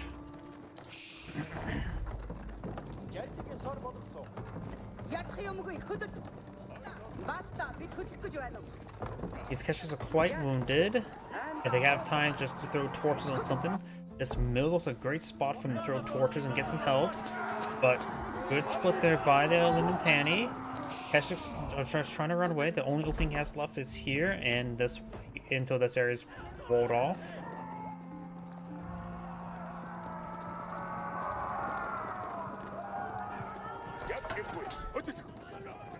The Byzantium player almost has enough gold to age up, but right now the Mongol player does have more civilians on the field thanks to the silver tree.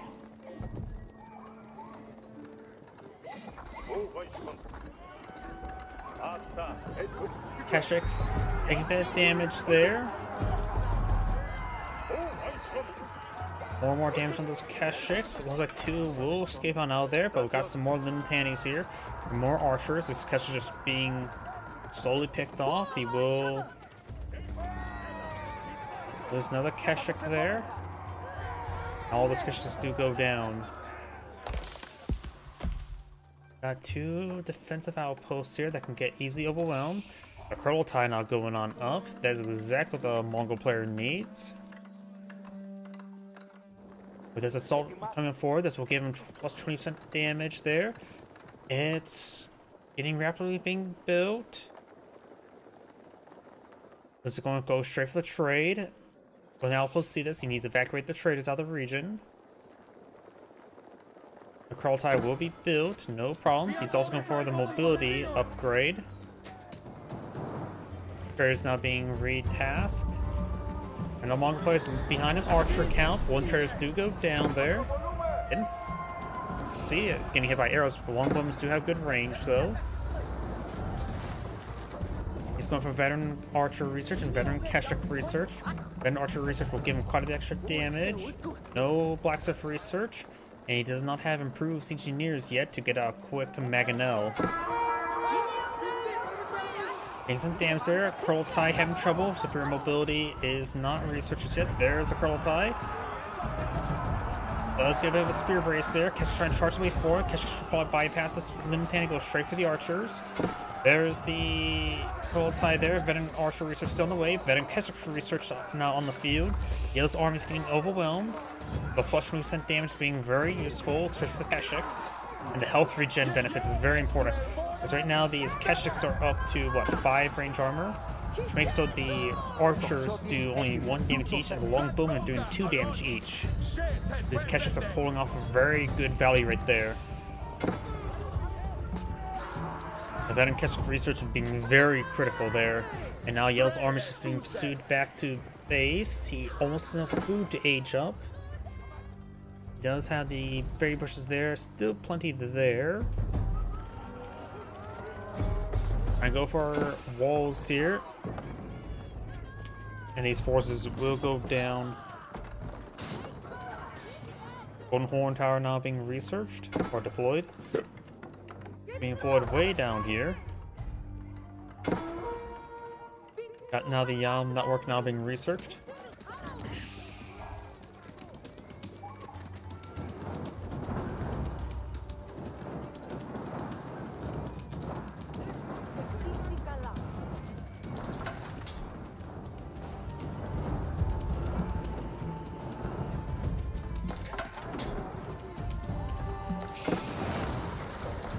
Walls do go down there. We've got these Keshiks pushing their way forward.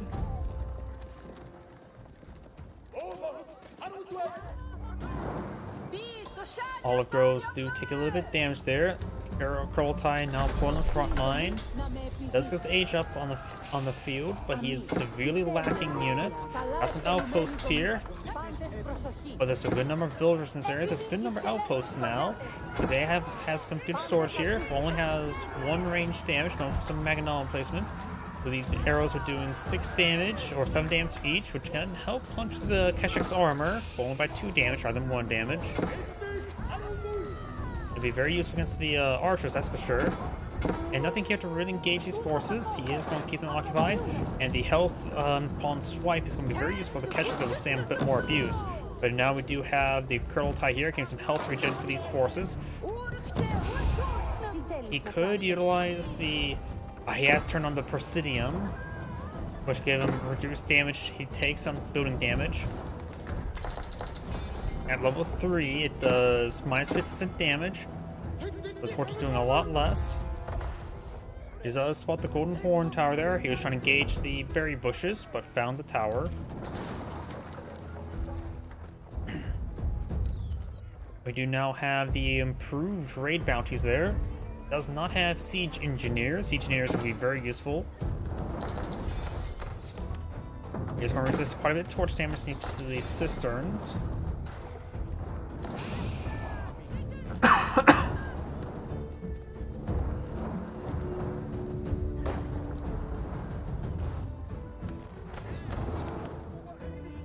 Kurultai is still in the middle here, slowly whittled down by the archers.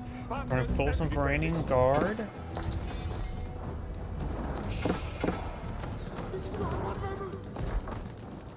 Now he just got more archers being put on the Mongol player. He's not going for siege engineers. He's going for more Keshiks and crossbows now.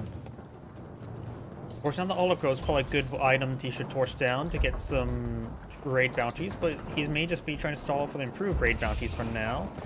Couple houses going down. The Byzantine player has plenty of spare housing. More longbows being put on the field. No veteran mercenary contract just yet.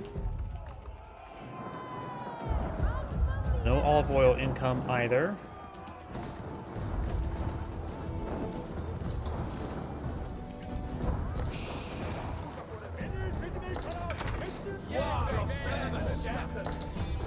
Another round of longbows. Going to try to pick those off when he has opportunity. Improved raid bounties now research. Not going for improved whistling arrow. I do like that upgrade. It's an upgrade I say the Mongol players need to go for more often, because 12 seconds of the arrow, single arrows, is incredibly powerful. Varangian Guard right now have 5 range armor, so these archers doing 4 damage per arrow. Varangian Guard also have less health than men-at-arms while having more damage. A little bit more armor. Longbow gets some good damage there. He does find the Maginot there. Does take the Maginot. Keshiks have taken some severe damage here. And these villagers are being picked on off as well. The Mongol player now has doubled the civilian count in his opponent. Going for Step Lancer and ink backs or yellow backs of the game now. The Sand Grade saying, thank you for watching, and on to the next replay.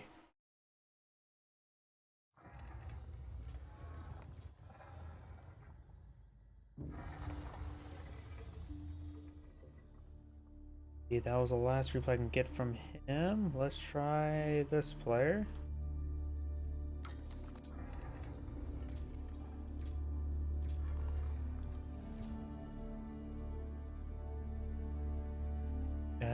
Nope. All those are old.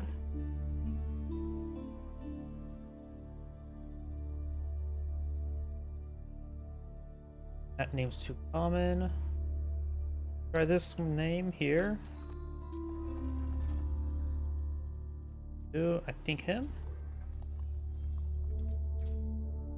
Yep, I do believe it's him. 22 minutes, live on the shorter side. That name, or that one apparently I've already clicked on. Something I need to keep an eye on. If I don't know if I've done it or not. If this takes a moment to load, I have not done it. This was a good replay. I do need to use the restroom before I get started with this long one. One moment, please.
Oh jeez, I'm back. Oops, hit my microphone.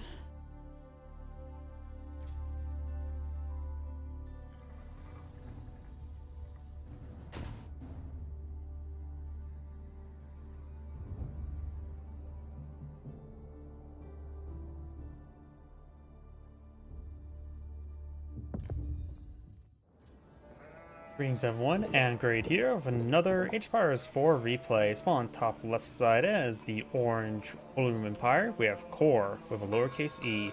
Spawn bottom right side as the Zuzi's Legacy. We have Lord Voldemort, which he does not have lowercase e. When it comes to map generation, looks like got a safe deposit deer back here for Magenta. The other deer is way over here. Gold spawn in a more safe direction with a bit of stone back here as well. Ooh, quite a bit of congested resources up here for Magenta Claim. But overall, berries up front, so you probably may not be touching that stuff. Though the Bionic in the Sun right there wouldn't be half bad. Not really too impressed on Magenta's side of the map. When it comes to Orange, his gold deposit spawn forward, exposed. His deer and boar are relatively close by to each other. His other deer deposits up somewhat up the hill. And overall, he does have some natural barriers like Magenta, but that's about it.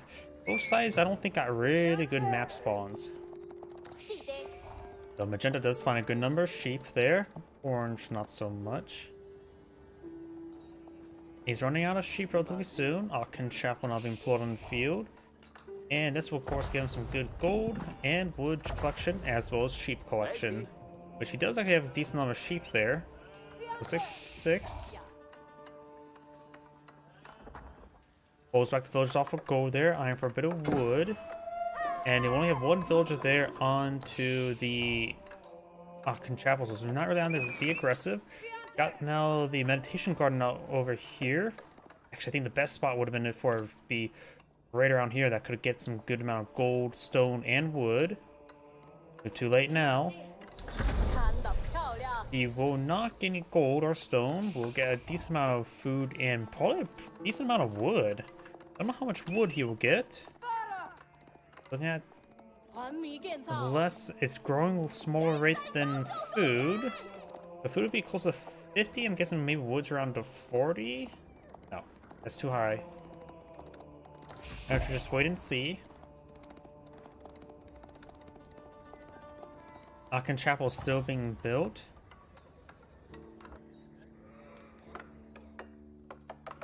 Got these two Imperial officials supervising here.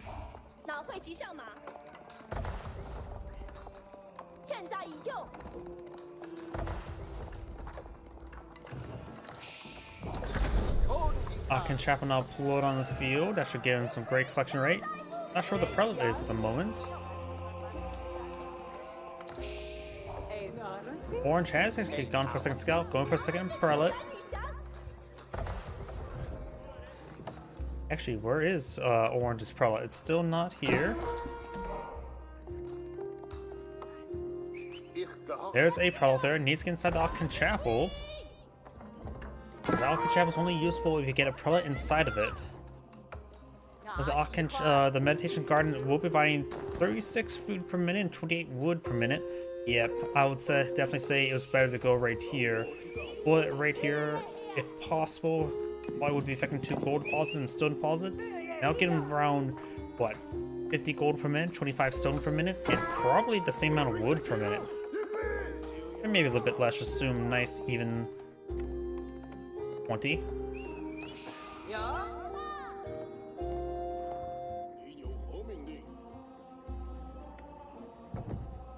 Aachen Chapel's now garrison. He's going for an outpost here. Got a couple early Palace Guard deploying. You don't really see early Palace Guard out too often. They do offer 9 damage, 3-2 armor. So they're much more vulnerable to archers than early men-at-arms. and of course outpost arrows. And thanks to the fact that he is Holy Roman Empire, he does have prelates to heal these guys up. He is also collecting the boar here. That's where his other prelate is located at, so we can rapidly seize the boar. Bulgar of Paulus not point of view, so fast castle the Bulgar of Paulus. He's not eyeing for the relics, but he's going to punch his opponent in with his own man-at-arms. Early Palace Guard charging way forward, getting some damage there, falling back now. Couple of them has taken some damage.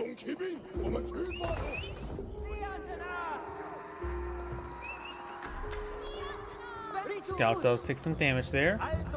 One early Palace Guard does go down.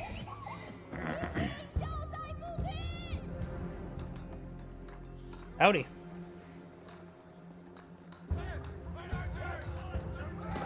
Palace Guard charging the way forward, and they will force us inside the outpost once again. He does, since he is a Holy Roman Empire, he does have access to emergency repairs. Another early Palace Guard does go down. Bulgar of Paulus still taking time to be built.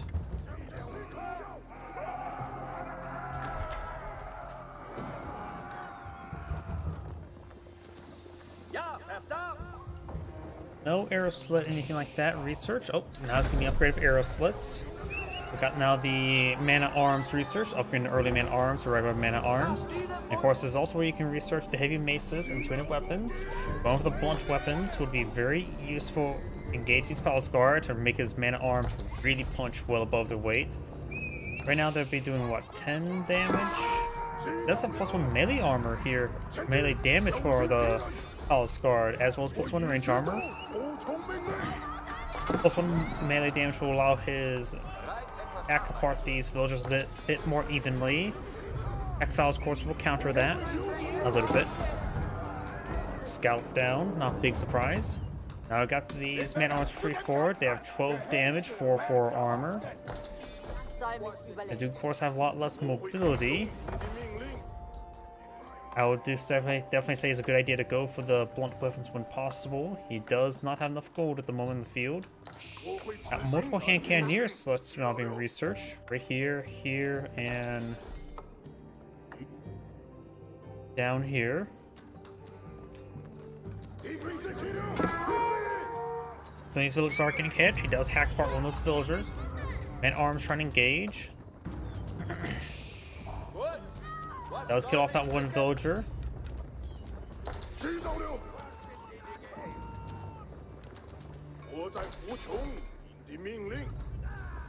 One Palace Guard does barely escape on out. The man-at-arms are way over here. And this man-at-arms will get hacked apart. Got a number of man-at-arms here. They will hit pretty well. Imperial official getting hacked apart there. Man-at-arms starting to engage. Early Palace Guard will have severe trouble here. Of course, we've got multiple hand cannoneer slits here, which will punch quite well to the heavy armor of the man-at-arms. Got a conversion ritual here. Oh, it's getting really close, but does take that one out. But multiple of these Palace Guard are going down, and does get a relic inside the outpost. These Palace Guard or man-at-arms have been cleaned on up. Right now, orange is a higher kill value than magenta. I got a village here.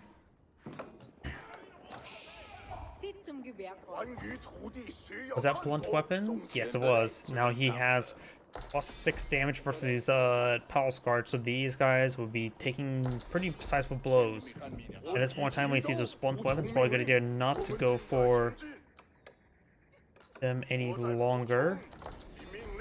There's a school deposit. I wonder how many taxes are available to collect up. Not a lot.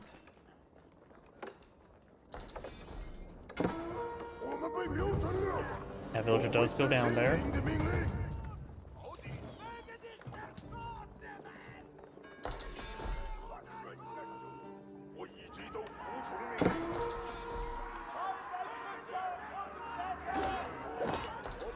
Palace Guard getting ripped apart there. Got this Palace Guard here.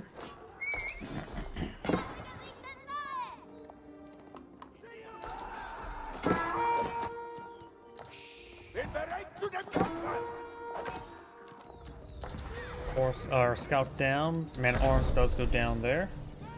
Now the Zuzi's legacy player has aged up.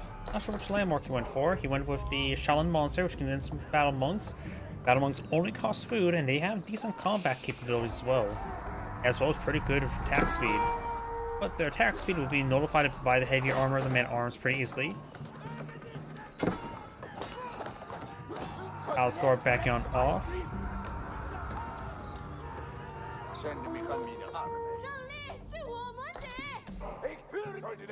These Palace Guard push forward, or man-at-arms, they will rip apart these Palace Guard no problem. Got some crossbows on the field.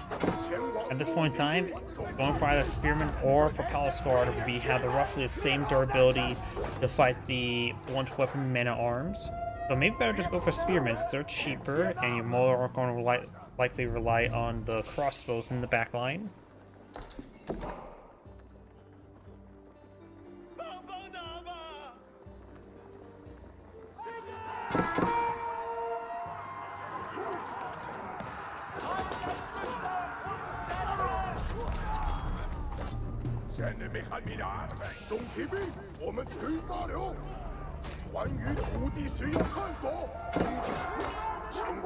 Palace Guard slowly being ripped apart. Villagers need to continue backing on off. We got these men-at-arms heading down south.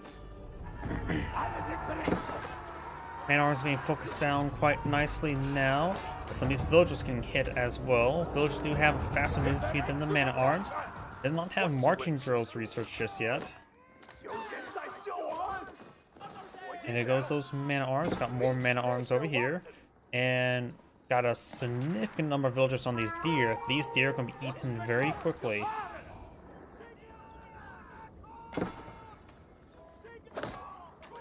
Spear official taking some wallops in the back of his head.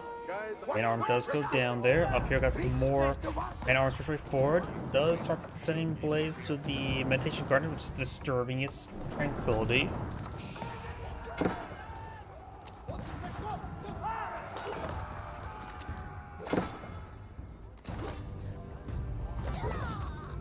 Villager does go down there.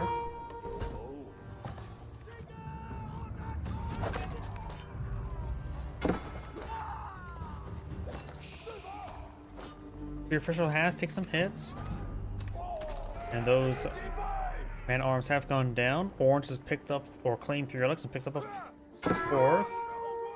Relic will go down. I'm not sure if there's any relics left on the field. I'm not sure Shaolin monks showed up here, but don't see any more relics on the map. So the Shaolin monks may have picked up a relic, but it's not visible. Yep, the Shaolin monk doesn't get visible there. Shaolin monks do offer, they actually offer really good damage at 15 base damage, really high attack speed, and they support even higher health than man-at-arms. They are probably a bit more, they probably are just as cost effective as man-at-arms, while having a bit more range as possible and not being classified as heavy nor light. But he's only limited to the Shaolin Monastery to build him out for time frame. Once he gets to Yuan Dynasty, then you get out more Shaolin monks. House of Swabia now going on up. This gold is going on down to the ground. That's about the outpost here. We do have the boar only have 92 food left, so it's not important to finish that off. Going for the berries.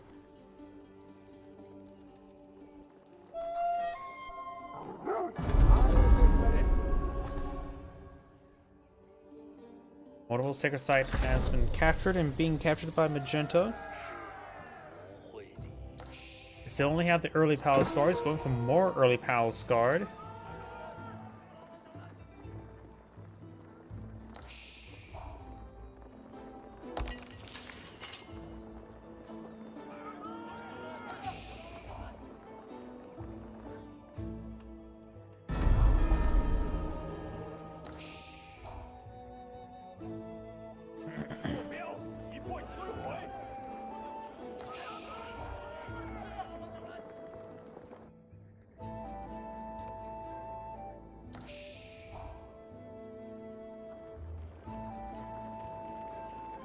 Side thing note as well when it comes to Shaolin monks, they do not have the ability to heal nearby units. They don't have the heal ability. Do not got the Tithe Barn now being researched by the Holy Empire player. With 4 relics, that's going to be very valuable. But he does not have Reganese Cathedral, so does not get extra gold income.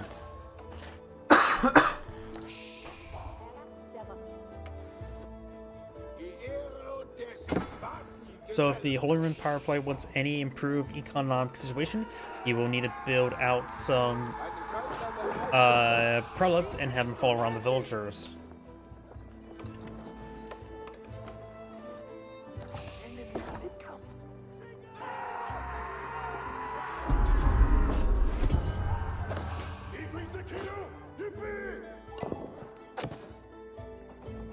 Got a spring golden placement here with a relic inside. Just there, slit there. No relic on the inside of, or no fortified outpost for that one. Shaolin monk there has gone down. Got fortified outpost now being researched, and now got Iron Horseman researched as well. And his crossbow's getting hit.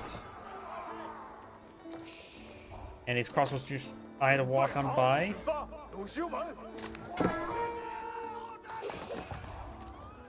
Taking out that one.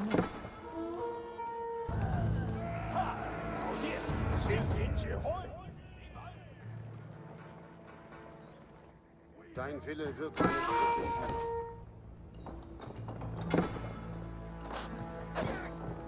Alscar do go down there.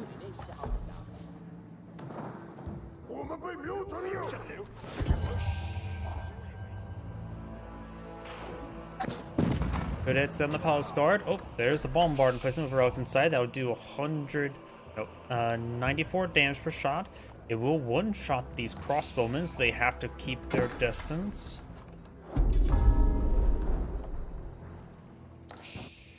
Gehorsamkeit zur Tugend ist ein Segen. Now I got the two-handed weapons research, forestry, and mining pick, or acid distillation.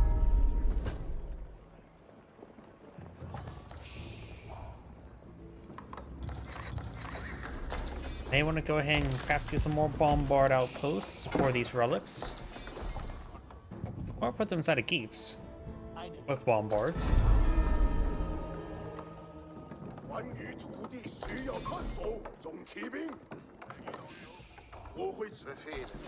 Magenta does have secondary town center, but Orange forces the Palace of Slavia.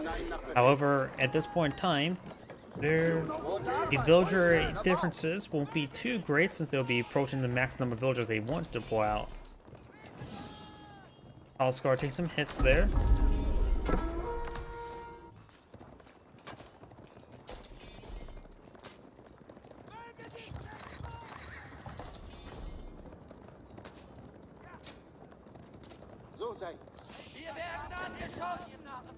Oscar's now turning around to engage. It should be able to engage these horsemen, no problem. There's also one man-at-arms here. He's hacking apart the man-at-arms first, since it does offer much more threatening damage.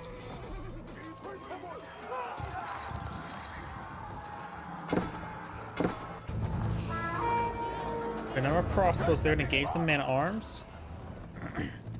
Got horsemen now being mixed on in, so probably a good spearman crossbow would be very good against the Holy Empire composition. Right now, the Zuzi's legacy players are very far from aging up. Has plenty of wood right now, so he's got more farms. He's going for more granaries, a little bit more wood.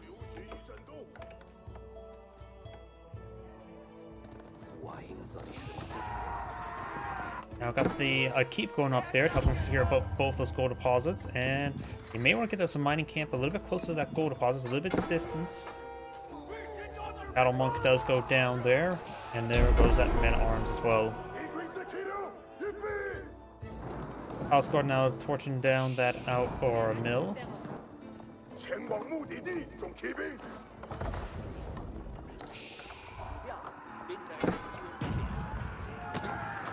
But it's there. Big round of farms now being pulled out by the Holy Empire player there. Looks like still a significant number of the Zuzi's Legacy's villagers are on wood. You start peeling some off and get them onto other sources. He's actually still going for more stone. He's not eyeing to age up anytime soon. He does have some room to play around with. His opponent's trying to get some elite research going. Doesn't have the university research just yet. Once he gets those, the Zuzi's Legacy player going to be very, very far behind. He knows he can fight against a good number of the elite man-at-arms and as well as horsemen. He could go for the Zuzi's library to get the advanced research, in which the Acadians and the Raiders are not going to be super great, since the Imperial Guard will have Arkansas heavy, and these elite man-at-arms will do some good work against them. On south, we do have just some horsemen being pursued by Palace Guard. Ooh, that's a good number of Nest of Bees. That's where his gold went.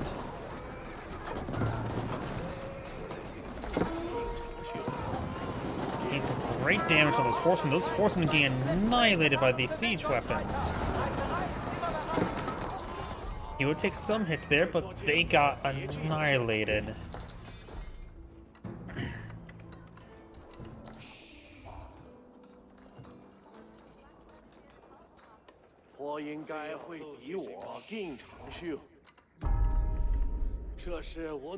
More battle monks wouldn't be half bad. They would be generally better than horsemen and do quite well versus the man-at-arms. What else could he go for? Definitely 10,000 bolts. 10,000 bolts would be very useful to fight against those man-at-arms and will offer decent fire support against the horsemen.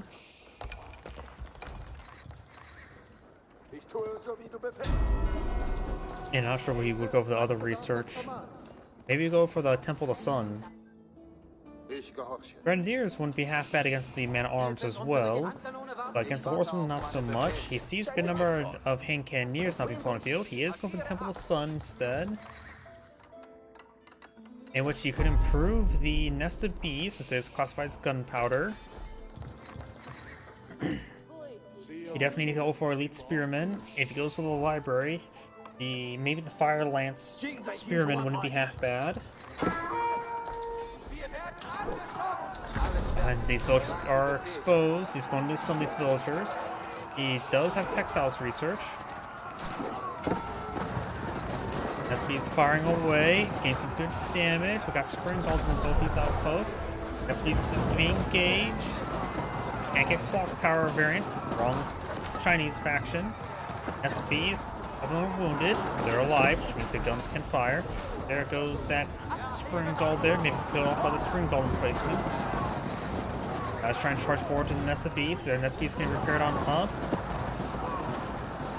Crossbows engaging, getting some good damage onto Orange's forces. Force not broken on through, but looks like he saves all the Nest of Bees. More of the infantry going on down, just leaving the horsemen. It looks like Macheta has hold. Lost quite a bit of his crossbows, but it's fine. Most of the majority of his armies coming from the Nest of Bees. His opponent does have a bombard on the field, firing away.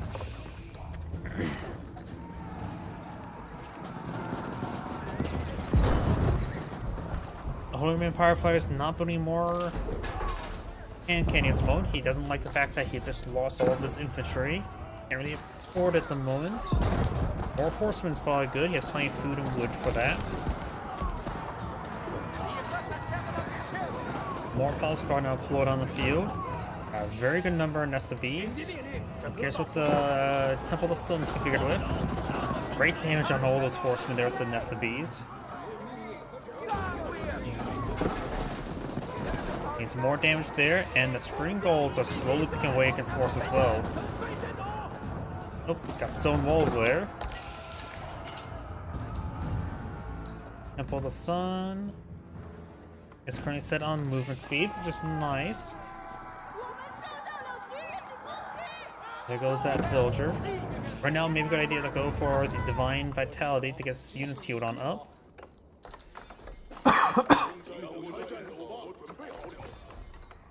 University not going on up. Die Rösser zerren am Geschirr.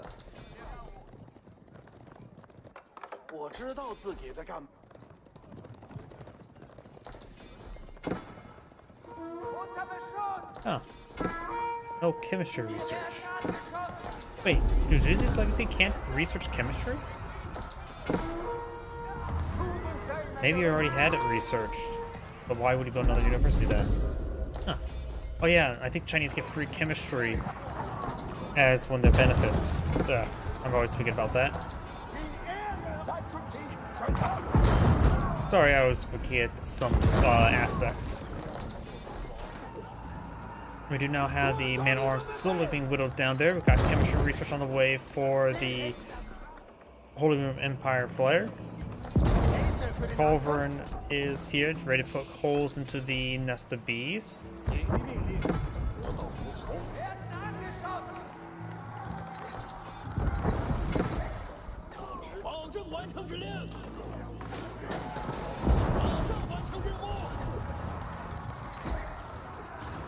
Some of the villagers do go down there. Orange has 145 villagers versus the Zuzi's Legacy 123.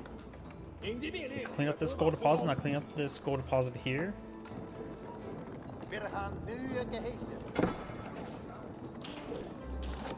And the Culverin gets killed off for free. That's actually pretty good. He does have the Rolling Shredders research as well. These villagers sneak inside the keep. Nope, decides to go straight into the spearmen. So the horsemen are being completely intercepted there. Only a couple of villagers went down there. Horsemen do take out one of the spring galls.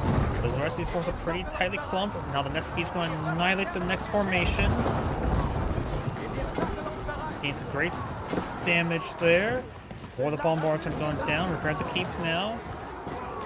The Orange Army gets annihilated. These nest of bees are going pretty well. He also has 3 grenadiers on the field. Now we do have the reinforced defenses research. There's one of the grenadiers. They offer 12 damage and 3 tower range plus 20 damage versus buildings.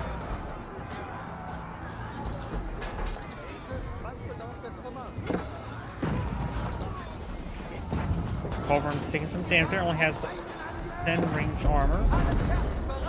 Some of these siege weapons did take some hits there. He's down to 6 nest of bees as opposed to 7. One bombard does go down there. Spearman and Battle Monk and Palace Guard trying to overrun that bombard there. Boy's forces pushing over here. Thanks to Divine Haste, he does have pretty good movement speed in these forces.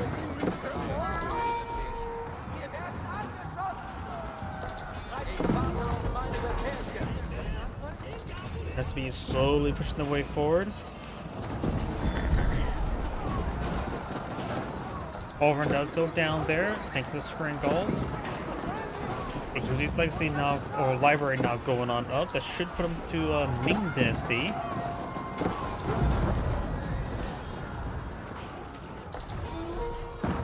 Some of these spearmen are starting to get cleaned on up.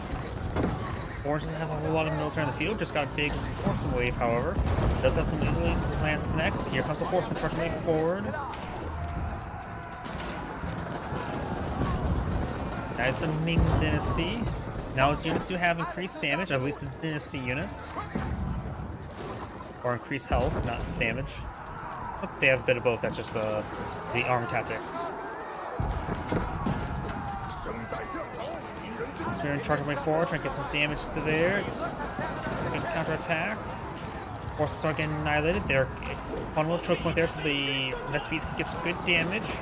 Here comes another pretty sizable barrage there. And this area has really 2 tight choke points thanks to these Pile Stone. Once he's backing off, he's just sending guys to the slaughter. He does have 1 spearman now on the field in this formation. Of course, an unupgraded spearman right there does get annihilated pretty easily. We have a keep here fighting fire support against the mining camp. Although the spearmen starting going down there. Palace Guard and spearmen trying to charge way forward. Over on the bombard. Does take out the bombard. Jeddah may have a smaller arm in the field, but it has much higher quality thanks to all the siege weapons.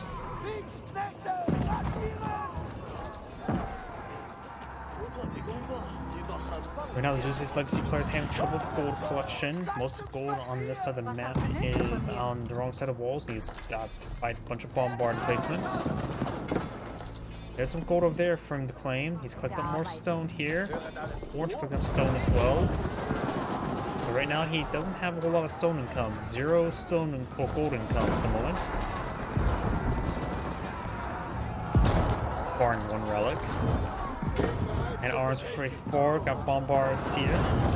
So losing any sort of gold-based unit is a pretty sizable loss right now for Magenta. Bovin pushes way forward.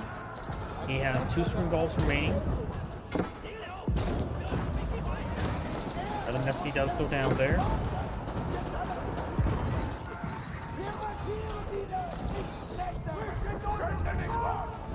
Yes, so his only gold income at the moment is taxes. Which there could be a number of taxes he can claim, but looks like they already large amount of taxes have already been deposited. A keep here, trying next to it is an outpost being upgraded, being fortified and being upgraded with a cannon. Try and claim this gold deposit, or just claim the gold deposit as well.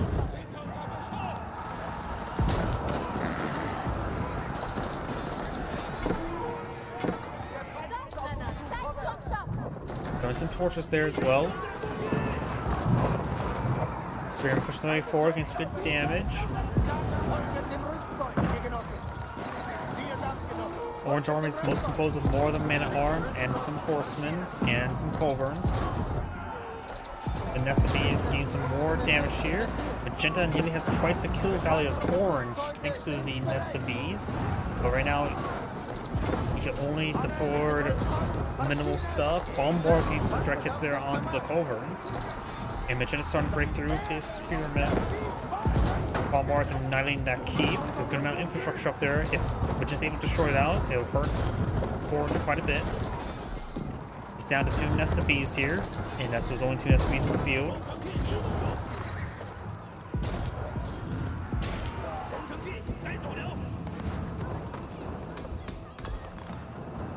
He needs to get this gold mining as soon as he can. There he goes, starts mining it now. He desperately does need that gold. He's gonna make collect so much from the taxes.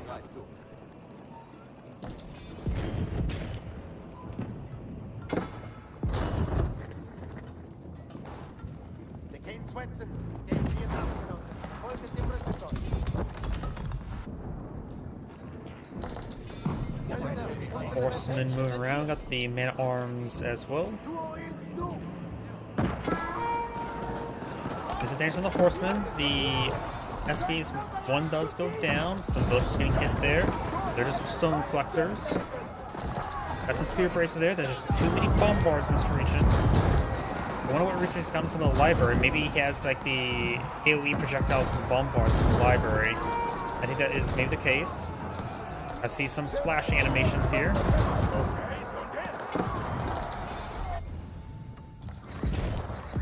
Yep, looks like he's got the splash damage research on his cannons. He could go for Roar the Dragon, get some Fire Lance or Spearmen.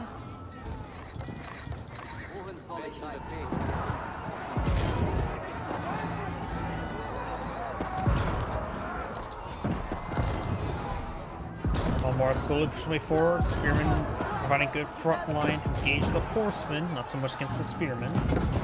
Spearmen's trying to withdraw there. He only has a couple spearmen to do queue as well. He's low on wood. There is plenty of wood over here from the claim up. Going for this wood. That's not a good wood deposit, but it's probably closer by.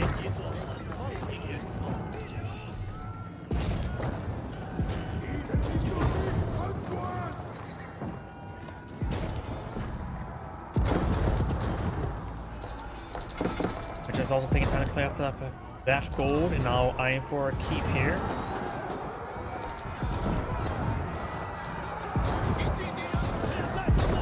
Right now the bombards, I think they have the increased range up activation from the Temple of the Sun. Those having trouble placing down the keep.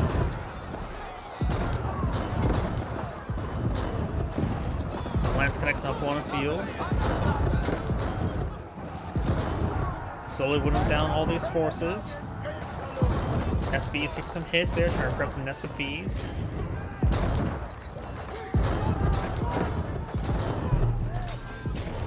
More spearmen charging way forward. SBs firing away. Those trying to repair up all the artillery.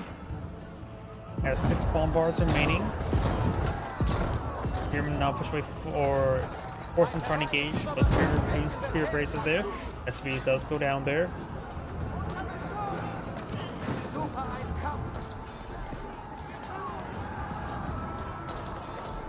Looks like these two bombards do get trapped. Villagers are here as well.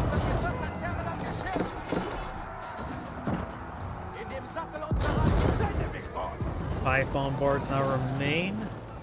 More Palace Guard being stringed on in. He does have the increased gunpowder range defense structure.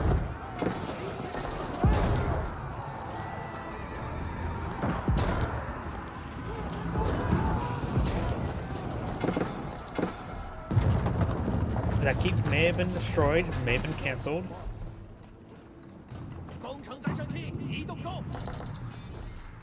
There's that wood has been claimed. The rest of this gold's being claimed. You can try stealing this gold as well as this stone. There's also this wood deposit. He's going to try to go for that wood deposit, but the villagers get hit by a bombard. But that keep our outpost does go down.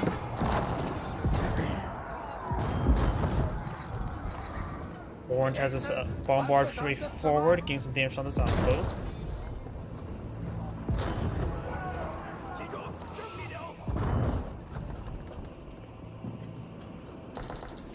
You could try to push on the high ground there. There's some good choke points here from the utilize. Orange is now avoiding the valley. You can try and engage these villagers. You're trying to put it out. They out or another keep there. More villagers been brought over here. Villagers getting annihilated. He may need to cancel off that keep. It looks like keep will be destroyed. Orange's bombards now getting overran by the Palace Guard and Spearmen. More Palace Guard and Spearmen over here. Villagers being tasked onto this gold palace once again. He does already have a mining camp there.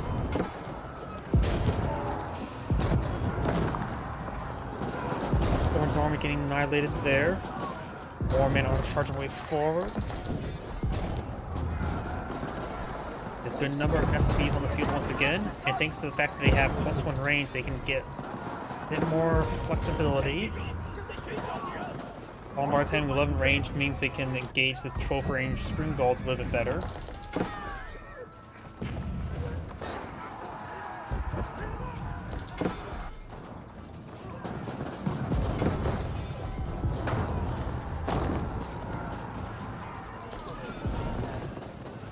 Starting to slowly push into Orange's base.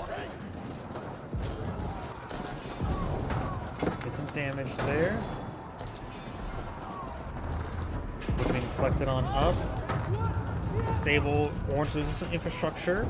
He has a good number of man-at-arms queued on up. Does have plenty of food and gold for man-at-arms. May want to go for some more wood-based items. In fact, a round of battering rams could help him punch through his opponent's base as well. Just cleaning up this gold. There's still plenty of gold for Orange to clean up. And we've got some Palace Guard cleaning up the villagers as well. Got a good number of nest of bees here. 6 nest of bees, 6 bombards. These guys are very stacked piled up. There's quite a bit of damage right there. Doesn't have any range units to get on top of the wall. Nor does Orange. So going for a siege tower to get some units up there is not going to be that great.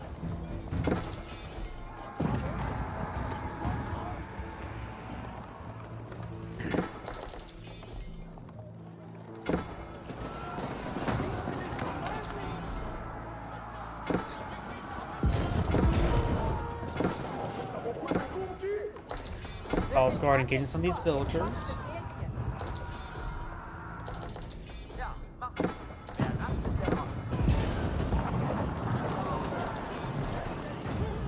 We got a good number of culverins now put on the field. Just engage all his opponent's siege weapons. She does have now 8 bombards.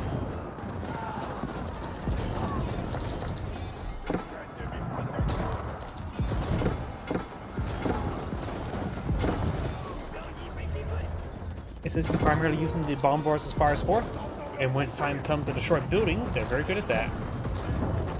He's pushed for the bombards, engage the culverins. Culverins getting some good damage in return. He decides to fall back. There's another nest of bees. Richard has some units over here. And some of the orange villagers, he does have the Palace Suavius, so it's easy to refabricate the villagers. Palace Guard and Spearman charging way forward. Got some more and orange pushing way forward as well.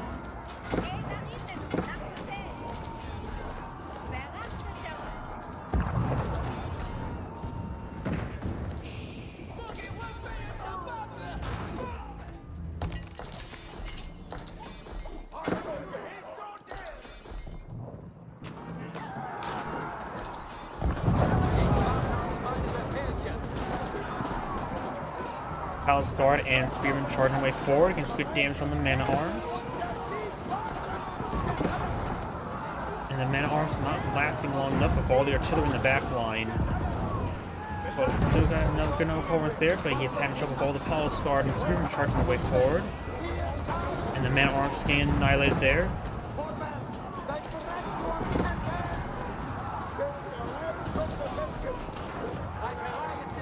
Mana arms from engage. And his mana arms getting annihilated by all these SWBs. We got these forces moving around, trying to torch down some of the mining pits.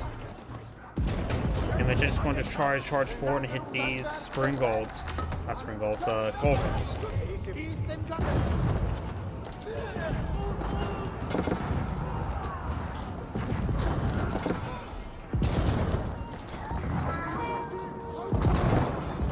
These villagers are getting hit there as well.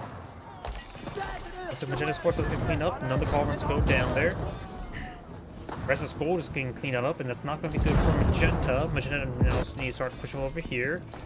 And Orange cleaned up most of that gold there. This gold is now starting to be touched. This gold has already been halfway cleaned up as well. There's not a whole lot of gold left on the map. Magenta may need to have some trade posts. Extend out some walls over here. I wonder how the taxes can be collected up. That could be useful as well. Magenta's now eyeing for biology. He's going to try to go some horsemen. Right now they're just regular horsemen. No. He's going for some of the Imperial Guard, the Acadians. They do cost 280, and I don't remember the exact stats compared to a knight. There's also going for some horsemen, so may want to go at least for a Venom horseman. Doesn't have to go for elite horsemen. Venom horsemen can be very useful to engage the Culverins. And now are going to mix in some of the Yuan Raiders, which they say do bonus damage versus villagers, weak in melee combat. They are pretty cheap, they cost 120. Horsemen and man armor turn push forward to the various siege weapons. And here's some of the Acadians. They do have, of course, increased damage. So they have 400 health and 36 damage and 48 lance charge attack. They do also offer massive melee armor. So they can withstand actually quite a bit of the blunt damage of the mana arms, who do have 29 damage against heavy. So with that 13 armor, they can take minimal damage from the mana arms. So maybe they are not half bad versus mana arms. I'm pretty sure they're one population each. Yep, and not two populations, so they should be just fine against those mana arms. At least and able to punch through the region quite better.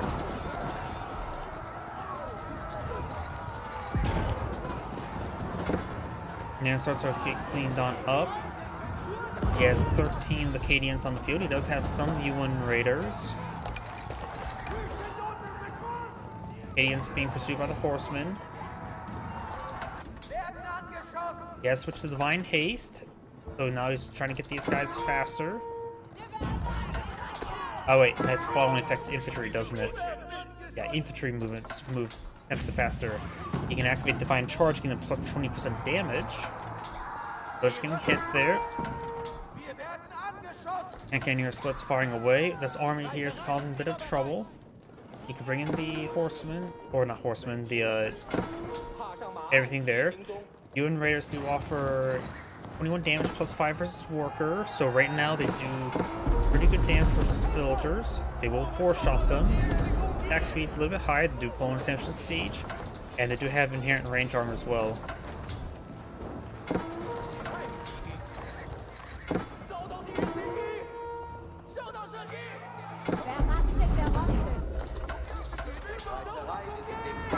not being pursued. He does have some keeps in the back line. Imperial Official does escape on out. Actually, no, he may have actually been killed off there. The Palace Guard up here, Palace Guard and Spearman there. And right now it's being very messy for both sides. Some of the Magenta siege weapons are going down. Both sides have 55 military units view, but Magenta's lost a good number of civilians, down 75. He does have 3 Talon Centers, so he can't get back in the game. Imperial Guards, torch damage is not great. It's standard. And looks like this force will be cleaned on up. Up here, we do have some UN Raiders, torch downs and stuff. How's their torch damage? Still 20. Meditation Garden's not being disturbed.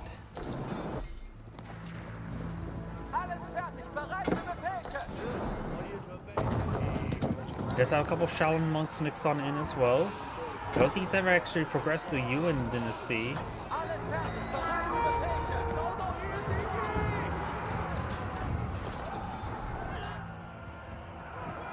Yep, he has never progressed the Yuan dynasty, so he cannot get out any more battle monks other than from the Shaolin Monastery. We have Divine Vitality now being activated there to get some of his units' health regen. Very nice. Right now he is out running low on gold, so might as well just spam a whole bunch of spearmen. Doesn't have, I don't think, even veteran horsemen, so probably best just go for... Ooh, UN Raiders have 2 movement speed. That's actually really, really high. Perfect for hitting villagers. They made the second best unit to hit villagers.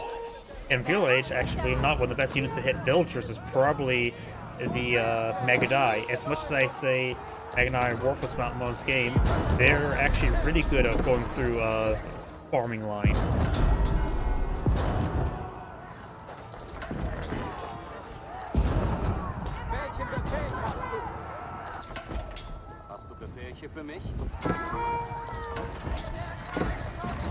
Imperial Guard gains a hit on these villagers. Got a bombard cannon there.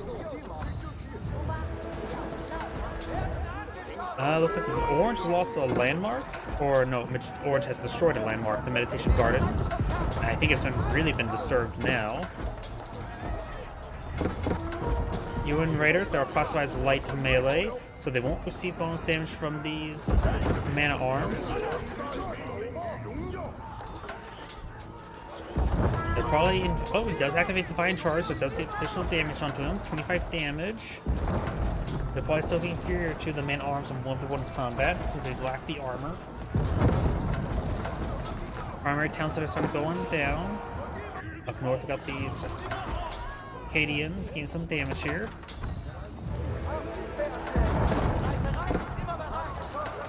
More spear in the field queue as more Palace Guard away. Palace Guard going straight for the bombards. Seem a little bit more ornate right there. I don't know why. Probably just the angle of the camera. Bombards have gone down, taking out quite a bit of siege there. But losing his villagers will put his opponent on pop cap. In fact, he is below 200 now. So losing that village will cause some issues potentially. And the Chinese player backs out of the game with Zuzi's Legacy. This is Anne Great saying, thank you for watching, and on to the next replay. So I'm getting a little bit tired at the moment, so I'm probably going to have to call the stream a little bit early. So everyone, thank you for watching, have a good evening, and get some good